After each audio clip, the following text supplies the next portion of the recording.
Hey, so do you ever have anything happen where you you know how like we all do cucked things at some point in our youth? Oh yeah, And like you ever just have one of those memories of you doing a really cucked thing? Like just like flood simping in. hard for a girl. Yeah, just simping hard, being a cuck. Oh yeah. Um God, I have not thought about this in years, but it came back to me. I was watching some video of some dumb hippie bitch in dreadlocks getting like booted out. Like she was going to the event in Canada and she's like a super lefty, but they kicked her out because she's white and she has dreadlocks. And she's like trying to explain, no, I swear to God, the Nords had dreadlocks.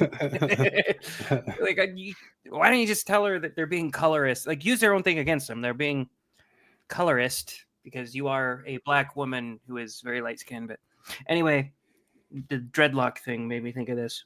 When I was on my mission, I'm in Nebraska waiting on my visa, right? And there's this sister missionary, and this was before the age change. So she was one of the rare hot sister missionaries.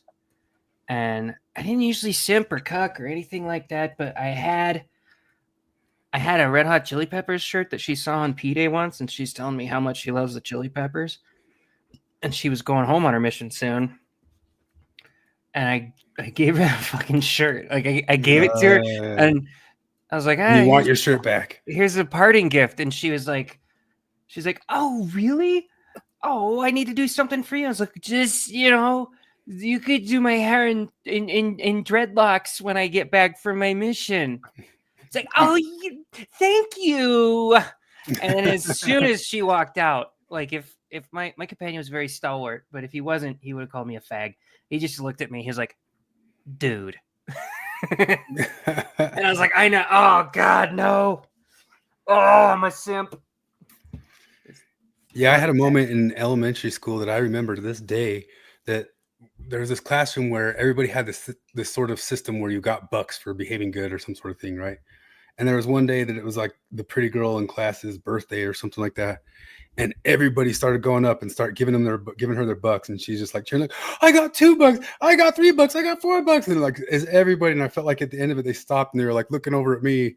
And I just like, and I walked over and I gave her my buck and I slammed it on the desk. And I think like that moment in my life, I was like, what are we doing?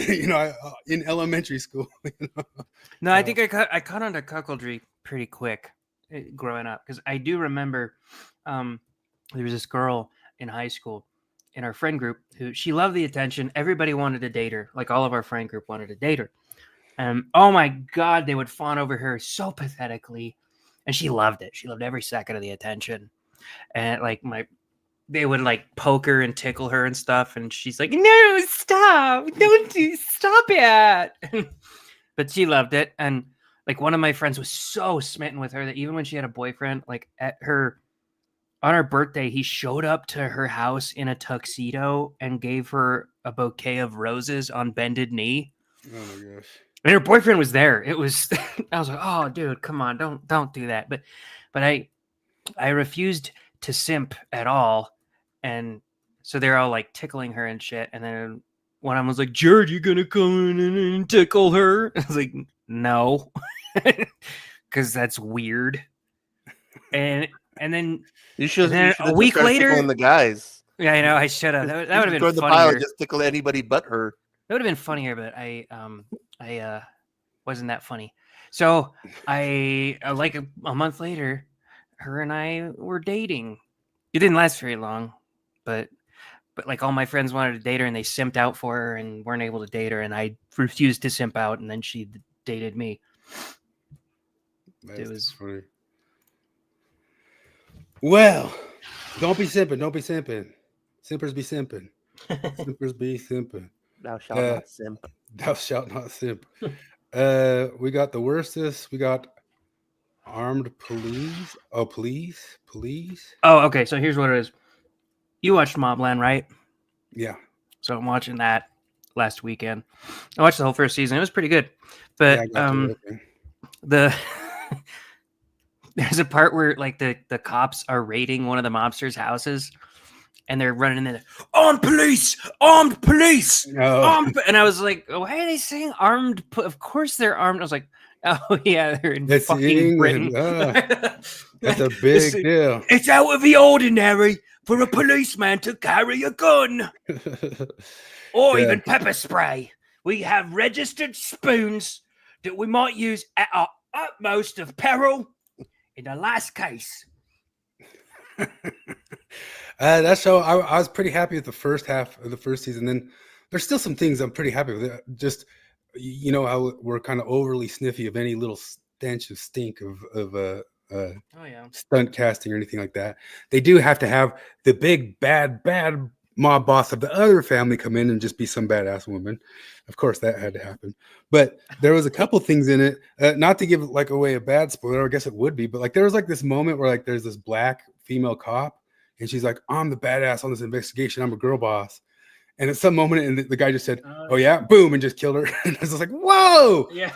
I was like, I really appreciate that, guys. But I really appreciate that show. It's called Mobland on Prime. It's got Pierce Brosnan. Well, it's kind of hard to picture Brosnan as Pierce. It's Paramount Plus. Yeah. It's kind of hard to picture him as such a badass. I mean, I guess that's what actors are supposed to do, but it's still just it's a little bit tough to do that. But well, his character's a little all over the place too, because like I don't know, like it seems like at the very beginning it sort of reveals that like his wife is the one really calling the shots, but then it's like no, she's not.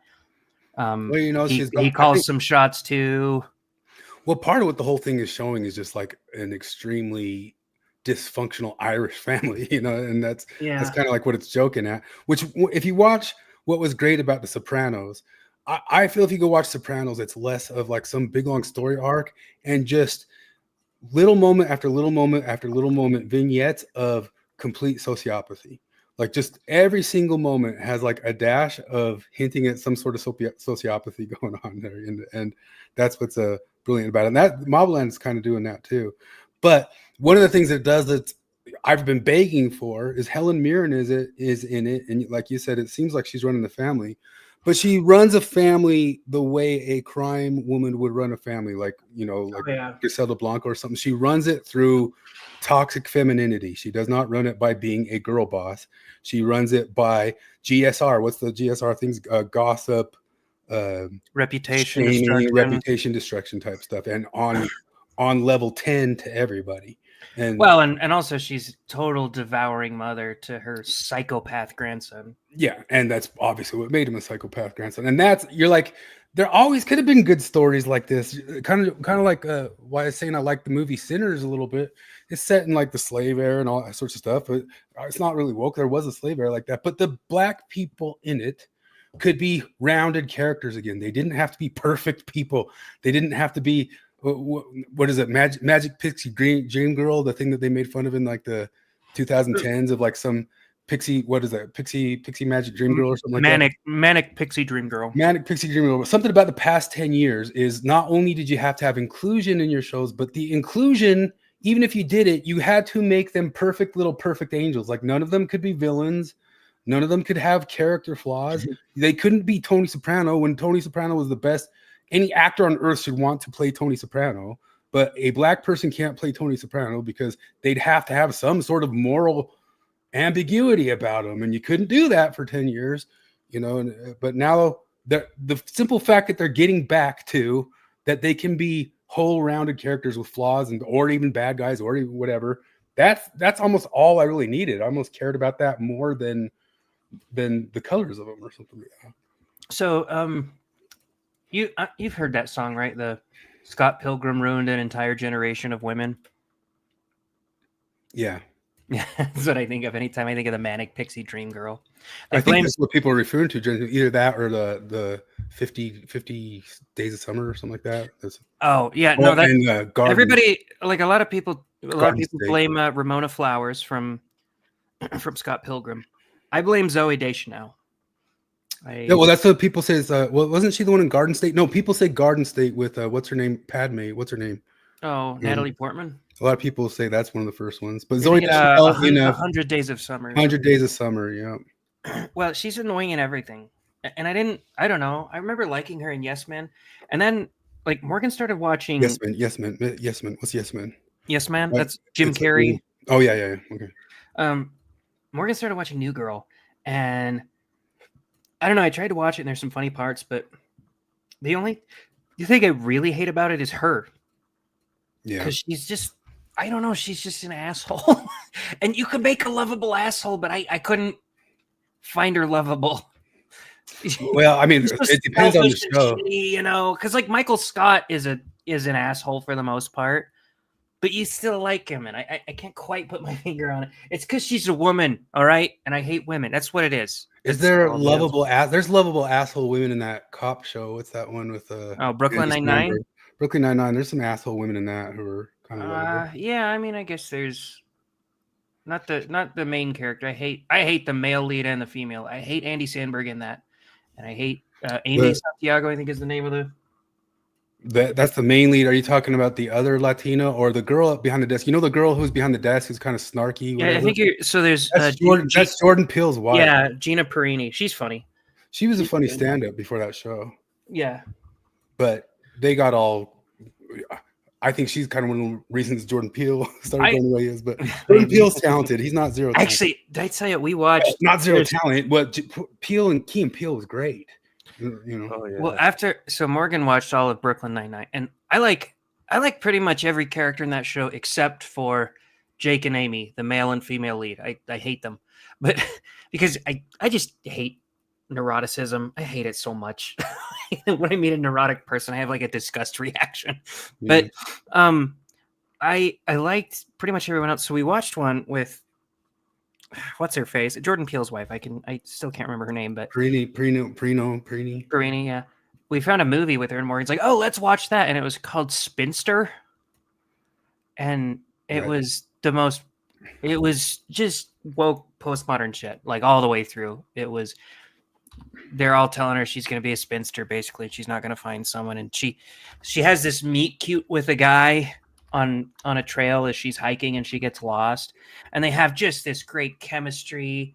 And it's in any other movie, they'd fall in love. But in this one, she's just like, all right, cool. See ya. And then she like walks off. Like she met the man of her dreams, and they just like part ways. Like, oh, she's just happy being single. One of Key or one of Peele, like one of them had some sort of connection to West High. I thought, like in Utah, like one of them was from spent some time in Utah, which was trippy. Which we were just talking about that area today. I'm going to bring up that area because I have some hunches. These are my wild conspiracy hunches, although I don't think they're conspiracy theory at all. Long drink is a finished style grapefruit drink. Tasty. I was just in the canyon again for 2.5 hours. So I'm just kind of trying to catch my brain back up. But anything else go on this week? I mean, the only stuff that I really have pulled is the great big Jacob Hansen, Jim Bonnet debate. Yeah, it was not a debate. It was a productive conversation that he turned into a debate. It was a purity test that Jacob put him through. Litmus test. Nobody in the Mormon Church stands for any sort of purity or litmus test. We need a better name than the Bennett defense. But I really like the Bennett defense. It's like a weird inversion of pleading the fifth, where instead of pleading your innocence, I'm the worstest. Yeah. You just keep saying what a piece of shit you are, and then that way you don't have to address anything or change any behavior or acknowledge anything at all. You just say I'm the worst. You can be a hypocrite on every single point you ever made in your life, and just say I'm the worstest. I'm the worst. I'm the worstest. It's the shitty BPD mother defense, basically, but that doesn't exactly roll off the tongue. So we'll think of something. We need to name it like a fallacy. Darvo Bennett, Darvo Bennett, the Darvo Bennett defense or something like that. I was just listening to him more for 2.5 hours on the Ether Elephant. Do you know the Ether Elephant channel? Kinda. I know he's been on other. Right? He seems like a pretty cool kid, but he was just going like he's so obviously an activist, and in that show he was arguing that he believes all change in the church comes from a groundswell up. And like so, like an activism, like what, like one of the things that's been driving me nuts. Revelation is bottom up. Yeah, he says that. He says that in Ether's Elephant Show. Not even kind of sort of hinting at it. He said that. You quoted him right there without even knowing it. He says stuff won't change until there's a groundswell, and nothing has changed until those guys go ask about it. And I guess they never ask about it until a groundswell of people make them ask about it, just like how the word of wisdom happened, right? So that makes it sound like the prophet is like even more worthless than your average member, you know? Like, what's his purpose? Like, he knows less than the membership about what they're supposed to do. God knows that gay people are supposed to be able to get married in the temple. The general membership is starting to understand that they should get married in the temple, and the prophet's just in the like, I know. So I know. The prophet's okay, the prophet's the last person to get there in the world every time. I mean, I guess that's kind of like how they do it. But guys, thanks for telling me to ask God about that. I feel like kind of a dick there, like a gays get married for all those years. You should have been louder sooner. Yeah. So here, listen to this. I'm not making it up. I guess we'll already just get into some of this crap because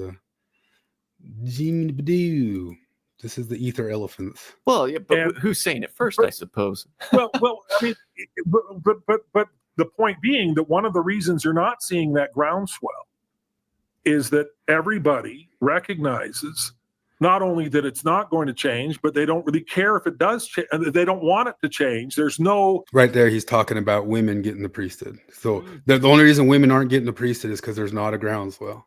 I said, for instance, to John Dehlin, when he asked me if women are ever going to get the priesthood, I said, it doesn't seem likely to me because you're not seeing a groundswell among women. I mean, you're seeing Kate Kelly and a few other folks that are creating these movements.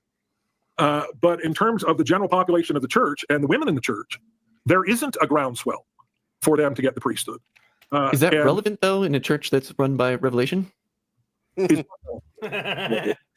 consensus of members of the church? The population that you're talking about? Like, does it matter what they think since it's technically run from the top down, not the bottom up? This is all in the context of people don't know if they haven't watched the debate yet, that the entire reason he's chiding Jacob is because Jacob's doing an activism against the church. Well, Steve asked just the perfect question because he kept using Kate Kelly as an example. Like, you're doing exactly what Kate Kelly was doing when she was doing Ordained Women. She's doing activism against the church, and that's what you're doing. And finally, Steve stopped him, and he's like, okay, are you saying that Kate Kelly shouldn't have done what she did? And of course, Jim dodged it. He dodged every one of Steve's questions, and Steve's questions were awesome. They were better than Jacob's questions. Yeah, he asked really good questions through it. I've got the list of that whole thing, and we can run through it all. I'm just showing this one on this, but then later I'll keep going just for a couple seconds here. Revelation is a two-way. Revelation is bottom up as well as top down, and I would go so far as to say that most of the revelation in this church comes bottom up. And so this is all. Why do you have a prophet? And this is all happening a week before chiding Jacob for the whole entire thing. The whole entire debate is just, Jacob, how dare you question the brothers and doing activism against the church? Why do you have a prophet? What's the fucking point? The thing is too is like us being like the Exmos. I mean, we kind of say like, yeah, this is probably how it happens. Yeah. Oh yeah. No, here's the thing. I believe him. I agree with him that they buckle to pressure from their members. I'm totally on board with you, Jim. But that's because I don't think that like God is at the top of the church. I think they just they're trying to keep the organization alive. They're doing a piss poor job right now. They're gonna just come to all the Jim Bennett's of the world and just collapse in a decade. The revelation that comes from top down comes as a response to what's happening at the bottom up. Revelation does not happen in a vacuum. It is a straight call for activism is the only way to change the church. Huh? Revelation does not happen in a vacuum? What is the first vision, jackass? That happened in a non-vacuum of the burnt over district, and Joseph needed to know. Okay, Alma the Younger. What was Alma the Younger like? that was like an anti-vacuum. Like he was fucking up the church, and all of a sudden, boom. I mean, like he wasn't looking for revelation. I remember thinking at the time that this sounded a little convenient, and the older I've gotten, the more the wiser it sounded. I was taught in primary that the reason we have the word I can't take it. Like, does anybody else think that Jim's accent and the way he talks, like that's no state or city accent or something? That's like a Dennis Prager accent. Like, where did Dennis Prager and Jim Bennett grow up? Did they grow up in like a state of old radio dudes? Is there like an old radio dude state that gives you like that way of talking? Or is it just that they are both trust fund kids who basically spent most of their adult life as theater kids, and they learned to talk in radio voice at some point or another? I had a friend with his dad had a big mustache, like really big. And anytime we were talking about his dad, if his dad was in a scenario that we're talking about, his voice just always sounded like, and just because his mustache, we were just joking around. But that's what I hear every time Jim talks. I just,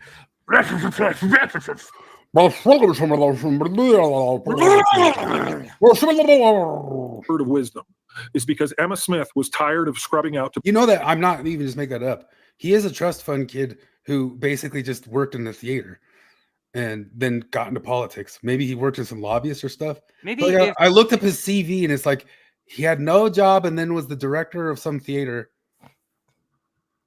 And his dad was worth 30 million or something like that. And that's just what's on the record. You know? maybe it's a secret. Maybe if you and I had like trust funds, we would have grown into more empathetic adults. Yeah. I've seen a bunch of people talk about like some of the stuff that's come out and all that Candace stuff, true stuff, not the wild stuff, is that if you look at both Trudeau and Macron, they were both just 100% theater trust fund kids who got into politics. They all they did with their life before they were suddenly presidents was theater. And we really have like a whole entire world getting run by theater kids nowadays. Oh, the worst kind of kid. I wish it was the bullies or the jocks or You're gonna turn hell, around, even the goths. My God. you're gonna turn around tomorrow and you're like, how many Tanners I can be? I don't know, but one just became president. Tanner became president? Like, yep. Well, he was doing theater and stuff, and you know, the next logical step is president. Well, by the time Tanner becomes president, he'll hire a bunch of Tanner's Secret Service agents, and so he'll be fucked. The Trey Parker says that Officer Barb Brady is based off of Dennis Prager. Yeah, because they worked for him. They worked for Dennis Prager in the 90s. Like if you look up on He doesn't YouTube, talk like Prager though. I mean, no, but I think it's like a lot of Just the South Park personality. stuff. That's kind South of like Park that was Tonight their was pretty impersonation of good. them. I liked the South Park. Oh, I Tonight. didn't even watch it. It's pretty good. It's just the start of like obviously a longer multi-part thing, but it's pretty funny. It got into AI girlfriends or Randy and Tally getting swept up by AI, telling them that they're the greatest and the bestest. Oh, they already kind of hinted at that. I love that scene where he's in bed with Sharon, and Yeah. he's having a whole conversation with the phone. It's so good to have somebody to talk to. I'm so glad I have you. Yeah, the whole episode's him getting kind of like wound up by AI, and then they start a tech firm. And what do you got to do if you're a tech firm? You got to microdose ketamine. And yeah. There's not much more to this, but later on in this whole episode, this is 2 hours long, and I just listened to that too. He says, Ether's Elephant Dude says nothing's really changed about this sort of thing in the church. And he says, "Oh yes, it has. Oh yes, it has." And then he goes on like a rant of how much stuff has changed about sex and all that sorts of deal. That it seemed like, dude, you got this chambered. Like you've got this chambered to talk about because you are an activist and talk about this all the time. It's just like so. And then in '92 they did this, and then '93 they did this, and in '94 they did this, and then something happened this, and he just like goes like through such a rant of all the possible ways they viewed sexuality differently. They no longer think that it can be changed. They no longer think it's. One of the things that trips me out about this whole stuff is ex-Mormon and nuanced Mormonism. They always say like Mormonism is 20 years behind. ex-Mormonism and nuanced Mormonism is always 20 years behind too. Like they're just all barely getting postmodern. Like you guys are just catching up to like how to do a Derrida and how to do a Foucault and how to read the documents and say, what does that mean? I need further light and truth. And we're just imagining a future where there's more possibilities. I like to imagine. I hope for further light and truth, for more possibilities of. I know mainstream leftism was already like balls deep into queer theory by the time Dehlin was like, I think we need more female representation. Yeah, exactly. But on that end, one area where that's not true is one of the things Cardin was saying last week, which is the biggest load of shit I ever heard, was he kept saying that California is no longer woke and Utah's more woke than California. Oh, shut the fuck up, Cardin. He repeated that multiple times. He's got the dumbest fucking thing. They're past it. They beat it, man. They're on the You other think he side does of it. that on purpose? You think he like looks at like, okay, let's see what's going on here. Okay, what's the fucking most retarded opinion I could have on this? It feels that way. Here's why reparations are actually good. Hear me out. I would concede that like California is probably like over the hill and well into late stage wokeness, to use a Marxist term, but and Utah's just coming on, like they're just figuring out and learning it. Like all the Mormons are just barely learning to do. I mean, like I said, I just thought Alejandro, who I like, and I've even seen him critique Foucault, just used a totally postmodern and he admitted to it, just like made this whole postmodern take on what religion meant and what it means now type thing. And got to deconstruct the word so that we can reimagine new ways of this and that. But some people oppressively made it this modern word that's oppressive. It's an oppressive modern word, and it was made oppressive just 2 years ago, 100 years ago. 100 years ago, it was made oppressive. Anyway, let me just real quick. Well, did you you guys might have watched this because I sent it to you, but I don't know if you did watch it or not. Jim also, I'll pull it up. We won't watch the whole thing.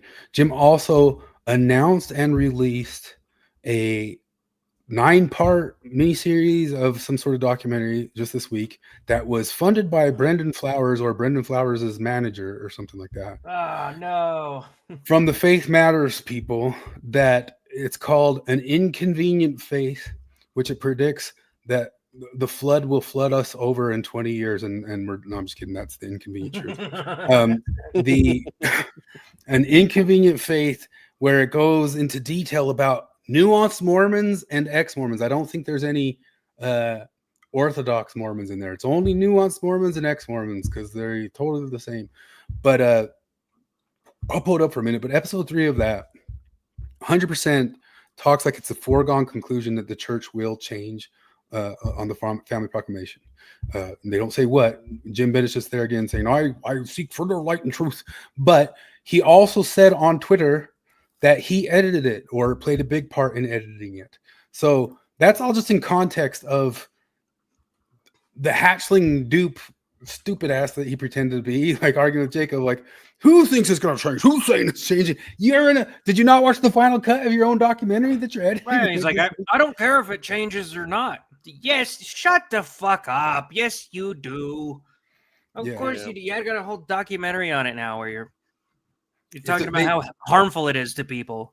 I'll pull it up for a second, but watch the whole episode and tell me there's not one person in that who does not think it's a foregone conclusion that it's changing, just like the race thing will change. Oh no, I watched it, and yeah, especially his comment at the end where he said, "I fully expect further light and knowledge on this subject." Yeah, and it closes on that. So he 100% thinks that's happening. That's all just context for how dishonest he is in this debate. But let's watch this video from Greg Mattson. He has got to find a better way to answer this. And someone needs to ask him. The communications director's non-answer on the proclamation is troubling. Hello, who's this? Hello, Greg. This is Aaron Sherinian. Oh, hi. Apparently, I'm not allowed to make a public statement or post anything online, but I can make cryptic phone calls to individuals. Okay. Let me start out by saying what a pleasure it is for you to speak with me. I've worked for Philip Morris. Have me. So me taking time. I forgot you worked for Philip Morris. Did he? Yes. Remarkable. And Whoa. character. If I seem That's kind of it's because I'm speaking on a Yeah, he's part of the blob, man. He's been in the blob. That's higher cool. level, and you just And like Reese still pulled out all his other different stuff, like all along. Like he's all along. One of the things that even Jacob and Jim admitted, and I'm going to talk about this stuff in a second, is that almost all of his posts that ended up coming up being something that people were questioning were posts that he made as bishop. He was bishop at the time of every single one of those. But something I'm going to pull up later is I believe, and I will take this to the bank, it's a high likelihood that he was likely the bishop of Russell M. Nelson, Dallin H. Oaks, and Dieter F. Uchtdorf's ward. Believe it? man. My job What's that? I said I believe it. is to talk to Switzerland and hide what we really believe. Also, I've already addressed these concerns by passing along. I don't have specifics. I just have it, the close and the near stuff and the things that they said about he was Bob Bennett's bishop at the time. And I know I looked up where he lives and Uchtdorf, and it's an area where I knew all of the general authorities generally lived, which is that Bountiful area just over the hill of the Capitol. And he lived up in there. Bob Bennett surely lived up in there. I don't know for sure, but it's likely. And that's probably how they know this guy pretty well or whatever. But he was posting this stuff, not just as a bishop, but likely as their bishop. Long rumors through my trustworthy influencer surrogates who think LA is less woke than Utah. Plus, I've put my response in writing multiple times. It's just encoded in Reformed Egyptian and invisible ink. Only someone with a unicorn blood-fueled Urim and Thummim bolted to a Ouija board can decipher it. Got it. You know, one of the things I've learned is to be still. Sometimes I thought being still meant doing nothing, but being still is being active. It means doing a charm offensive and reaching out to LDS influencers to get the internet off my back. All right. So when I reach out to Ward Radio or other influencers, it's not about saying I don't support the family proclamation or that I donated to the DC Gay Men's Chorus 3 years ago. People would reject that. Isn't Christmas really all about love? Songs of faith and stories of family traditions at the Temple Visitors Center tonight. Grateful to the DC Gay Men's Chorus for building bridges of friendship. Ready to welcome the DC Gay Men's Chorus for a special Christmas concert at the Temple Visitors Center tonight. Well, I didn't know they had the Gay Men's Chorus at the. Spencer W. Kimball is going to just pop out of the fucking grave and just tear you people in half. I would straight up say that was cool. If that wasn't like I think that's the same chorus that saying we're coming for your children. Yeah, that's the same one. I'm not sure, but I think it is. I don't care if there's a Gay Men's Chorus. that right away. It's about creating ambiguity in my position. It's kind of weird, though, right? Oh yeah, It's weird that they're like, I guess the Mormon Tabernacle Choir, they're like, okay, let's get a singing group together based on one thing we all share in common. What's that? Well, our faith, our culture, our ideology, our convictions. Like we all love Jesus Christ. Hey guys, let's get together a singing group based on something we all have in common. Oh yeah, what's that? Butt fucking, of course. We all like to take it up the ass, so we can sing too, right? I like it. Go ahead. like nowadays, like in the past, it kind of made sense. Like, oh, just have gay stuff for gay people. Like, if the whole idea is that, like, well, they're part of society now. Non-gay Like, singing though. I just like flips really delivery weird. of that. I just imagine like that's how it was. Should have just been through the 90s and 2000s. Oh, sorry, buddy. Just let the gays have their gay. You bought the gay Twinkies. Those are for the gays. Like, Yeah, no, the exactly. great ones are right this way, sir. This is a gay restaurant. Like, no, like, yeah. If the whole point is that it's all normal, it's all part of society. It's not special. I mean, that's one of the, yeah. If it's not special, it's not special. You know. Well, I'm not Which like is- shitting on it. Like I don't. It doesn't bother me that they have a gay men's choir. I just find it like odd. Like it's, I want to be in Yeah, a world where we sure. could have been cool. You know what I mean? Like 100%. I know. We signed up for that. You know what I mean? Like, why don't we just get guys that can see? Like, what if we have to kick a dude out because he hasn't bummed anyone in like 4 months or something? Like, You're not gay, Larry. Get out of here. We don't think Larry's gay. You I'm go to the celibate. I'm straight choir. asexual. Haven't you just read wanna John Dehlin sing. daughter's book? I'm behind, but Jim's tactic is the appeal to depravity fallacy. So Starry School. The appeal to depravity. Christopher had a great one. Where what? It's right here. It's when we were talking about how ex-Mormonism is 20 years behind the time, and he said what John Dehlin didn't know is that he was like the 500,000th guy ashamed to be a straight white male. You're so right. I like that Steve said, I am a still activist, very, very still. Going on with this one. Then making it seem Look, that's the gay men's chorus right there. Like I'm for a gay men's chorus that shows up dressed up like the Mormon Tabernacle and is good. You know what I mean? Why are they only letting gay dudes in their choir? You know, like I don't know. Like it feels so unrelated to singing that I don't like Mormonism at least is tangentially related to singing. Oh, it's related to singing. Where do you think the Mormon Tabernacle? We're gonna sing Mormon hymns and stuff like that. But there's a lot of things that aren't related to singing that I could have. Like, I don't know. I really like this woodwick coffee candle that I have in here. And I'm not gonna be let's put together a group of guys that sing that are all into woodwick candles.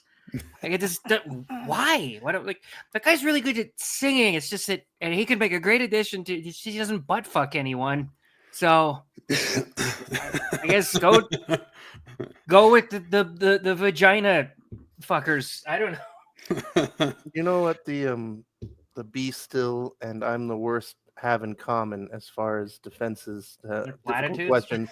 What's that? The thing is that they would never work on your wife. But they would work on you from your wife. They're a wife. Yeah, exactly. Argument.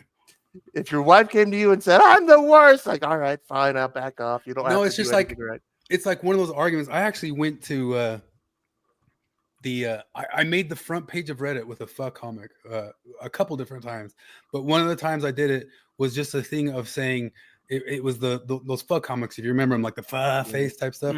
And all he said was some gal says to him, I want you to stop doing X. And the guy says, I like X. It's something that I do that I like, but it's just like you doing Y. And then the girl goes, oh, are you going to come down on me for doing Y? It's something I do and I like and I do it for my fun, but fine, I'll just stop doing Y. I'll just stop doing Y. And the final one was the fuh face going, that's the opposite of what I was. How come I was saying? It's like, you do your thing, I'll do my thing. But it is like kind of one of those female, like, neither of us will have fun. Yeah, exactly. Neither of us will have fun. And I'm like, no, I'm saying like you lay off of me because I lay off of you. Imagine geopolitics operating like that. Like, we're gonna nuke you, buddy. Look, we got nukes too. So if you nuke us, we nuke you. Fine, let's just nuke each other. Yeah. Or with a Jim Bennett argument, like, you shouldn't be nuking people. You nuked everybody. Fine, we're the worst. We're the worst. Okay, we're the worst. Right. But you should nuke. I should just kill myself. That's what I should do. I'm the worst. I should jump off a fucking bridge. You're right. We nuke people all the time. Fine. But you should stop nuking people.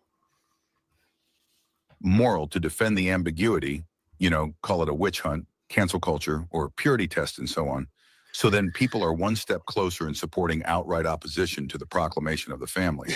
Sure. Then from there, it's simple. Step one, reduce the family proclamation to a political talking point. Just a bunch of angry right-wing extremists.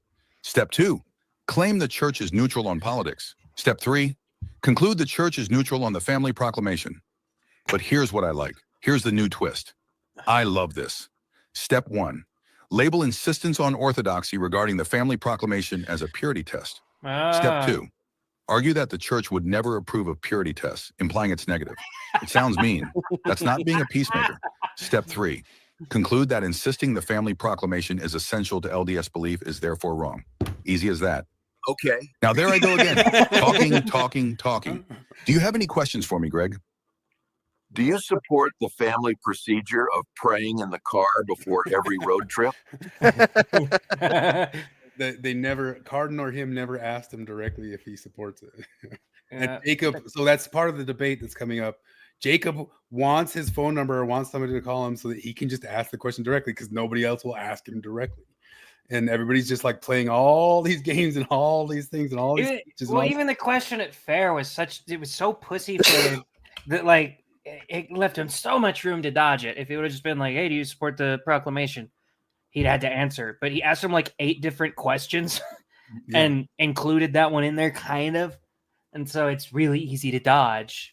Well, if you watch Jim Bennett's whole long defense, It's like if I'm talking, I get like an interview with Bill Clinton. I was like, okay, my audience here is wanting to know if it, like, A, if you're on the Epstein list, B, what your favorite type of ice cream is, C, what best video game is, and also what your favorite music and movie genre are. Oh, well, yeah, that's great. I like Rocky Road, and I also like, horror porn is probably my definitely not child porn. I don't like that. Or it's almost kind of more like, Jared, do you like chocolate ice cream, and are you a pedophile? I would like to. I do like chocolate ice cream. It's funny that you asked that. It's a funny story. My dad used to make chocolate ice cream when I was a young child, and chocolate ice cream was such a part of our life growing up. And did I answer the whole question? Anyway, If you don't pray, your car will explode. Someone said to me, don't take it personally. There is nothing more personal. I take it personally. The other person is taking things personally. We are all persons. Persons do person things. It's the personification of personhood to personalize personal critiques from personalities who personify personness. I hope that answers the question. Is that all? Do you support the family proclaiming Saturday morning as pajama only until noon? As far as I'm concerned, it's always pajama weekend. And of course, I've been very clear. My role is to support the leaders of the church in what they say, even though I don't agree with it and I think it's hateful. The real question is, what does love hate? Like, what was that thing? Like, I hadn't seen that one before. question is, what does someone mean when they say don't when it? And I think it's hateful. Love and hate, more love, less hate. Love will win in the end. The real question is, what does someone mean when they say don't take it personally? Really, that's the most important thing we can be asking right now. It sounds clever and deep, doesn't it? What they are really saying is don't stop the work you are doing. And that is ensuring we are getting out the church's core message, which is donating fruit trees and conserving water. I sense there is more on your mind. Is there anything else you wanted me to address? Do you support the family procrastinating tithing settlement until December 31st? Why stop at December 31st? Picture This is clever. Yeah, I don't know. It's just this guy here, Ziathon, on. He's the one that Cardin told him he wouldn't tell him what what he asked on the phone because he's an anon, if you remember. I only watched half of this before, but that's such a clever premise.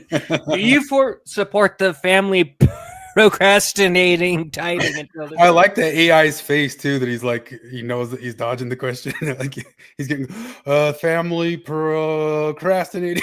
do this. Triennial tithing settlement. We're piloting it in a ward in Nevada right now. Furthermore, members should really ask themselves, are you questioning the Brethren's hiring decisions? The Brethren are aware of my posts about trans support that are still up on my... There's a bunch of his tweets about transgender rights or human rights and all that stuff. Chris Moser is making history in the first trans member of Team USA. UN weighs in on Caitlyn Jenner's bravery and show. X account. Dehlin H. Oaks is a whiz at internet sleuthing. Of course, I've left those up. The Brethren happen to like Down H. Oaks. You know that they know all this stuff. Down H. Oaks knows all about the internet. them. That's one of the things. Go ahead. No, go for it. I was just saying, like, that's one of the big questions of this whole thing is like, are those top dudes as savvy about the world? Like, there's such like a question mark in the air of like, do they know? If I had to guess, I would say they're probably somewhat more savvy than I think they are, but not nearly as savvy as a lot of other people, like ex-Mormons or Jim Bennett think they are. Yeah. Do members think they know better than the Brethren? The rank and file wrongfully appraise faith in this antiquated living room decoration, the family proclamation, over the living authority of the church's HR practices. Think about this.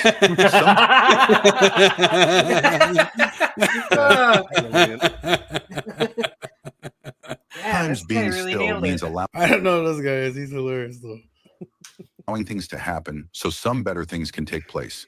And that better thing is members defending my ambiguity, thereby defending the promotion of trans ideology within their faith community. Anything else you want to know? Do you support the family procuring an entire pallet of Oreos for emergency storage? Depends on what's on sale at Costco or what kind of discount I can get for writing their DEI policies. If you think about it, the family proclamation is open to multiple interpretations. There's not just one way at looking at it. There's like JST or NIV or Pirate Bible versions that members can reinterpret, ignore, or even reject while still being considered faithful. Okay. Building a narrative is easy. Just find the angriest guy online and convince everyone that his outrage is the real issue, not the argument itself. Sure. When someone says the that thing is such an internet era tactic. I think the whole thing of saying that you got death threats or something, like, you remember when Enos Sarkeesian was going to come to UVU and then she had to cancel the show. I got death threats. Like, that was the message you wanted to send. You were just sitting, hanging around, waiting for some, because there's never probably, if you get big enough, there's probably never not something that you could construe into a death threat. Oh yeah. LDS Director of Communications can't both champion gender fluidity for kindergartners, double mastectomies for minors, and sterilizing hormones for prepubescent kids, while still publicly waving the banner of LDS doctrine. I say, why not? In fact, you're toxic for even asking. The brethren are ashamed of you. Where's your faith in the book? The brethren are ashamed of you. I think this was released even before that debate. The brethren are ashamed of you. Where's your faith in LDS hiring practices? All right. Saying the brethren can't change their stance on the family proclamation is apostasy. Are you saying you wouldn't trans your firstborn while wearing a mini skirt made of Skittles if they told you to? Got it. What I truly hope has been helpful in this conversation is not just its content. It was after? But how personable I seem. Anyways, I have August 18th. That's Monday. to get going. We'll see if we can get Elder Renlund on one of those Bible cruises of yours. If things go well, maybe we'll get a good guest or two on your YouTube channel in the future. That sounds about right. Okay, goodbye. Did I directly bring up the family proclamation? No, because I didn't need to. You can just feel it. That kind of deep, burning love doesn't need words. We need to move on from Aaron. The fact that he responds quickly to phone calls speaks volumes about his character. Not his words that define what he does. And what he does as comms director is communicate with words, which we should completely ignore. This message is brought to you by Cardio Miracle. That's brilliant. Yeah, he nailed that the whole way through. I was like, this is too long. You shouldn't. This should. No, it kept getting better. Fuck. Yeah. I'm not gonna just show this whole thing. It's 24 minutes, but this is the an inconvenient. Why doesn't it show the whole name right there? How do I make it? Oh, the quick thing. I didn't watch his whole video on it. He seemed shook. He's shook, and he's not that bad. I mean, he was given that guy. I thought it was funny how that showed that he linked like Brad and Quick and everybody to it. But Quick's not the worst one on it. He just gave like a whole. No, he's not. He just seemed like family proclamation. And yeah, he seemed like scared that he's gonna get X'd or something. Did Quick actually talk to Shernian on the phone? I don't know if he did. I think Cardin did. I think he was just kind of lumping did. in a bunch of the guys in together into that, Yeah. like one person seeming like Quick there. I think that stuff about the phone call was more making fun of Cardin. Yeah. Here's this whole thing. And like I said, this whole thing that Jim released, and Jim said he was part of the edit, and he's not only is he part of the edit, like if it ever goes to voiceover, it's Jim's voice and voiceover, you know. And all I say is just both the nuanced Mormons who come from New Auncederdam, they all agree with the ex-Mormons that it's a foregone conclusion, just like the race thing, that this is going to change. And that just is all important because, like, when we get to Jim versus Jacob, he's acting like a hatchling all the way through it, of like, who's thinking it's going to change? Nobody's saying that. What are you talking about? Where'd you get that crazy idea? What? So here he is. Well, I take comfort in the fact that this is a church that prides itself on being built on the idea of modern revelation. And there's absolutely no question in my mind. That comes from the ground up. Wait, was this during a Mormon Stories interview? Yeah. Because this looks rehearsed. This looks more AI than the quick. We need further light and knowledge when it comes to how we treat our LGBTQ brothers and sisters. I stand before my Thanks, theater kid. family, friends, and graduating class today to say that I am proud to be the gay son of God. Since the policy, I have had more like just very orthodox, committed Latter-day Saints have come to me and said, I'm struggling. And I think the policy did that. It is provoking more wrestling and questioning and discussion than anything that has come before. In every ward I've lived in, we have cohabiting heterosexual families, couples, and their children. What do? We reach out to them. It's the same thing. That's the same thing. We Am I minister just, to them. like, We was I just like too quick to leave the church or something? And like sometimes I listen to people talk about it and I'm like, either they're being inauthentic or I was never really all that Mormon, because it took like an afternoon for me, like digging into Fair's response to the CES letters. Like, oh, I guess none of this is true, you know. And I don't know. I see these guys like, if I were gay and I were convinced that being gay is all right, I'd just be like, oh yeah, the church isn't true. Like, Yeah, that's what I would thought too. Like my place is not in this thing. Like I should separate. It's kind of like even if they changed it, like even if they're like suddenly, it's so fundamental. Well, that's a like, great place to go back to. It's still not real, because like you guys were utterly wrong about that. You're either wrong about it now or you're wrong about it then. And Well, so it's almost the same question. I mean, maybe not the nuanced Mormons, but the ex-Mormons. You want to ask them. It's just the same question: is okay, Brittany Hartley, if the church suddenly puts all women in charge, you think it's an otherwise fraudulent pyramid scheme, but now that it has EEOC HR hiring policies, you now believe that everybody should go rejoin the fraudulent pyramid scheme. But in this case, you guys all say it's been harmful to LGBT people its whole entire life. And if it tentatively changes back, it's like, okay, everybody back on the ship or something, you know. oh, okay, guys, they're right now. It turns out Joseph Smith really did see God. Again, like he didn't see him like a couple months ago.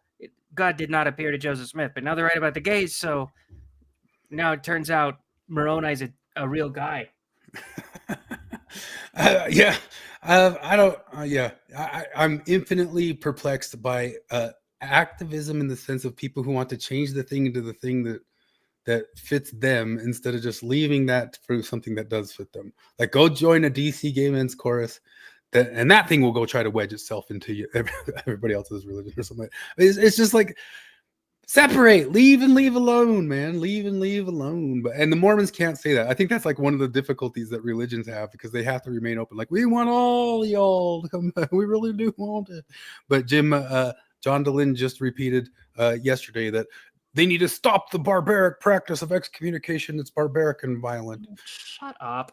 I'll feel bad for people who believe in the church and get excommunicated because like they fucked up or something. Like, that really sucks that you got excommunicated. You did know the rules, and so like obviously you got to do your thing and you got to work. I know somebody who got, like, one of my friends got excommunicated, really believed in the church, worked a lot, and then got rebaptized later. I felt bad for her, like, while she was working through that. I was like, this really sucks, but you did fuck up and you did not obey their rules. So, you know, do your thing, and now she's fine. But I just, like, Dehlin talking about the barbarity of him being excommunicated. Oh, and he said it was for fraudulent reasons, too. It was not for fraudulent reason. You're the ex-Mormon rock star. Like, you're the fucking guy. When you got excommunicated, John Dehlin, that was the best day of your life. You were stoked. I know it. You threw the bunny in the briar patch, man. The bunny right in the briar patch. I don't get it. Like, I honestly don't get it. Like, Dan McClellan marching through the world trying to, just like that old scene that we watched from Salt Lake City Punk. I'm going to change this from the inside, man. I just do not understand. Like, why don't we go infiltrate? I don't know what. Maybe we should be doing that, going and infiltrating Planned Parenthood and that the gay men's choir. Yeah, man, we're gonna turn this thing to something else. You guys are just basing this membership off of homonormative practices. Yeah, I don't get it. Just live and let live. But at the flip end of this is, I'm like, gay people like wanting to live and express and have their whole life. You know, I mean, we've talked about this a million times are on our own. It's just why the Mormons can't say it, so we can say it for them. Leave and leave them alone. You know, you're like, go find your own thing. Try to be cool with each other. You know what I mean? And Mormons have moved a long way of trying to be cool enough with you. in certain areas and stuff. But they've got to pretend like you should stay in I don't know what, because they have to do that for all souls. But take it as a compliment that they ask you to stay, but understand that the real truth is you should separate. Like it's like that thing I bring up all the time, that if like 1% of the people who complained about what women's soccer players made just actually went to soccer games, we wouldn't be having a conversation. It's the same thing going on with like, guess how I know you guys don't really care about church? Because you could just go to Community of Christ. Like, they're taking gays, they've got women priesthood, they're Mormon, but they're shrinking, they're falling apart. So like, and like, you guys aren't jumping ship over there. Why not? Like, if you're Mormon and gay, there's a place for you. It's Community of Christ. You get all the things you ever wanted. But that's the thing, is like, they don't actually want that. They want to bitch and moan.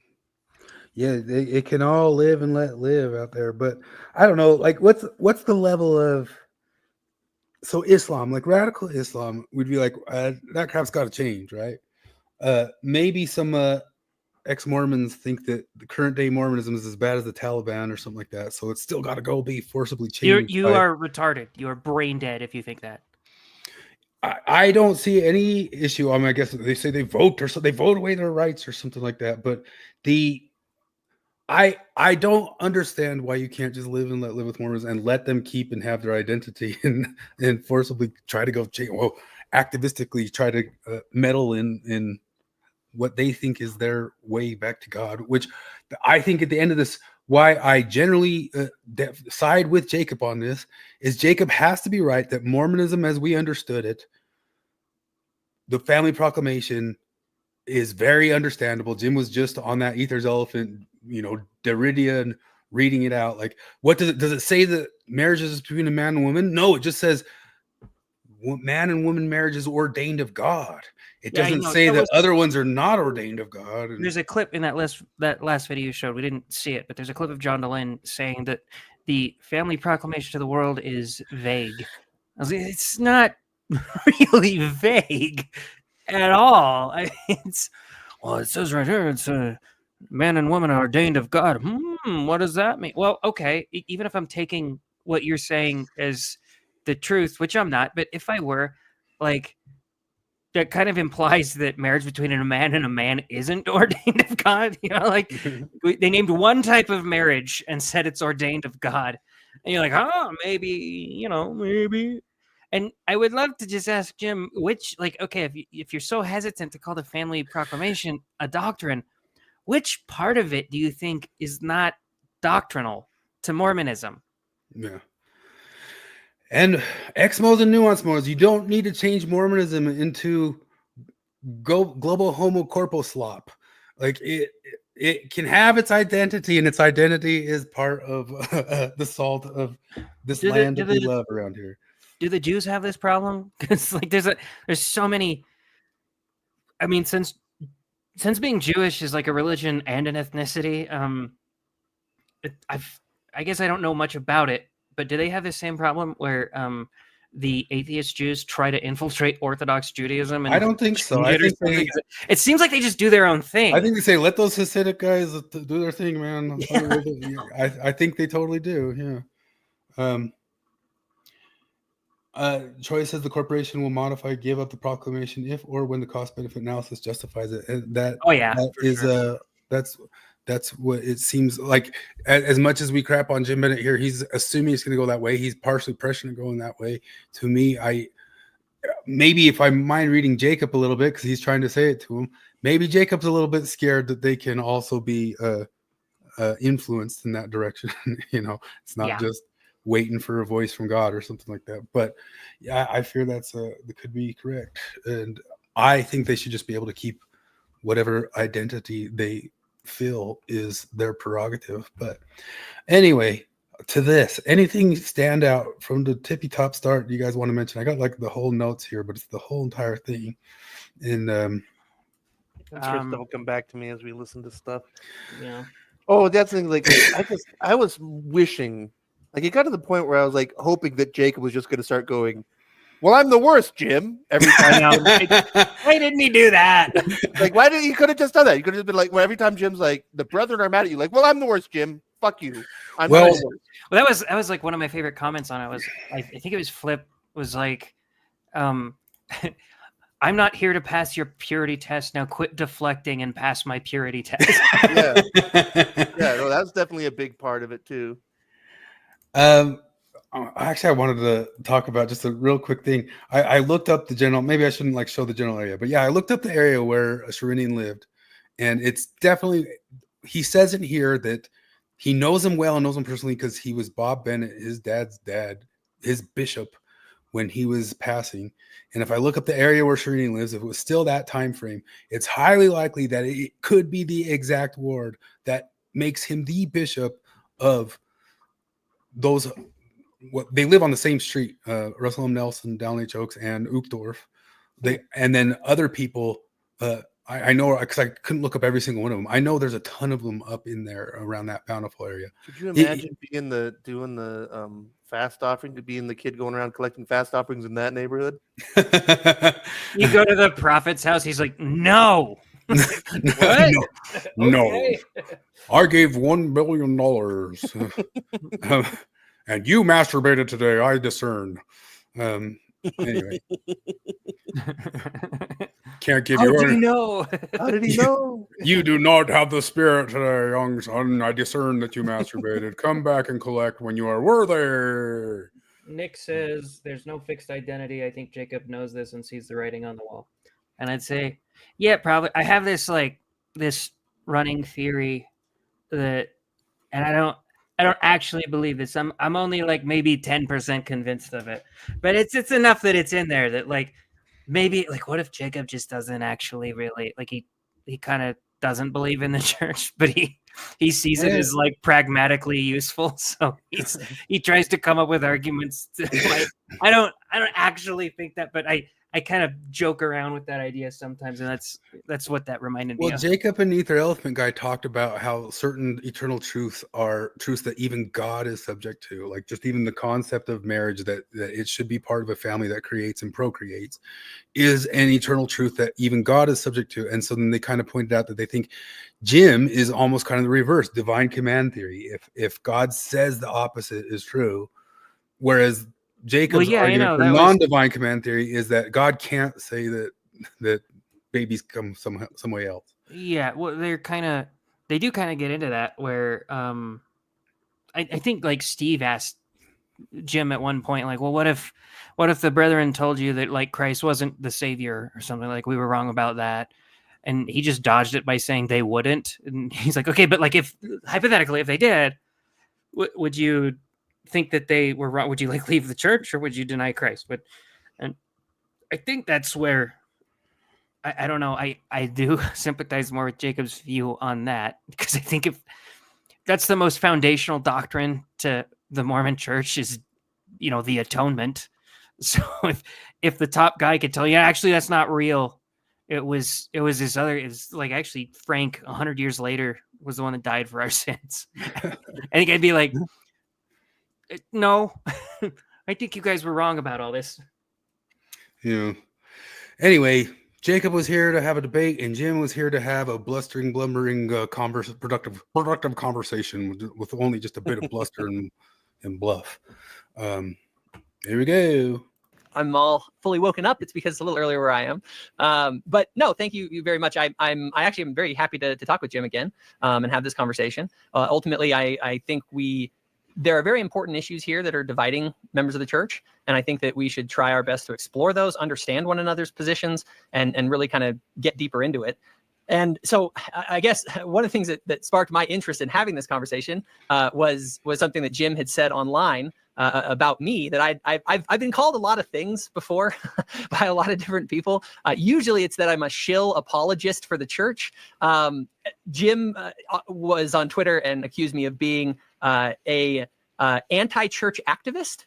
And so I haven't had that one before. And so I guess, kind of to start it off, I wanted to understand, Jim, maybe kind of what you meant by that, or maybe what specifically I've done that you think merits me being called publicly a anti-church activist.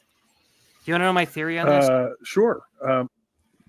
This is my theory on this, because I've been in Jim Bennett's shoes before. When anytime fucking Rabbi Shmuley Botiak comes on and says anything, I always call him the king of anti-Semitism. Yeah. And if somehow he saw that and were to ask, like, corner me about, you call me the king of anti-Semitism, why did you call me that? I'd be like, well, do you actually think I'm anti-Semitic? I'd be like, well, no, I don't actually think you're anti-Semitic. I just think you're annoying. Like, you're really insufferable. And the times in my life that I have been tempted to hate Jews have all been when I'm listening to you.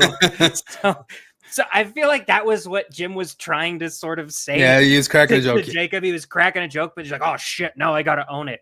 You're being way too good faith. Yeah, that would, well, maybe. Yeah, no, maybe. you are. He's cracking a joke, probably. But and then he's like, "Ah, fuck, now I gotta own this, and I gotta come up with a reason why I think Jacob is an anti-church activist." Just say, like, I mean, he could have easily, like, not necessarily won this, but like kind of had the high ground. Like, well, I just think you're a prick. And you're insufferable. And so I think you're driving people away from the church. So, of course, I think you're anti-church in that sense.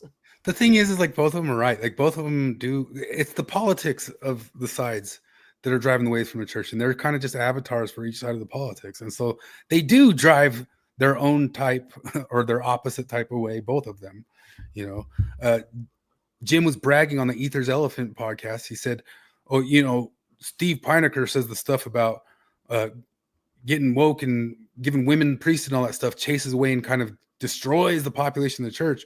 And one of the persons rebutted that and said, yes, but the people were the ones who left. Well, they were the ones who we wanted to leave. You know what I mean? Like, it was the community of Christ where he said, if we would have known which people it would have driven away, we would have done it sooner. I'm like, that's some cope there, buddy. That's like all the Hollywood people who say, don't watch my film, you want to hear my film. And then they throw, or the WNBA players, and then they throw a tantrum when the numbers are all down. Septist!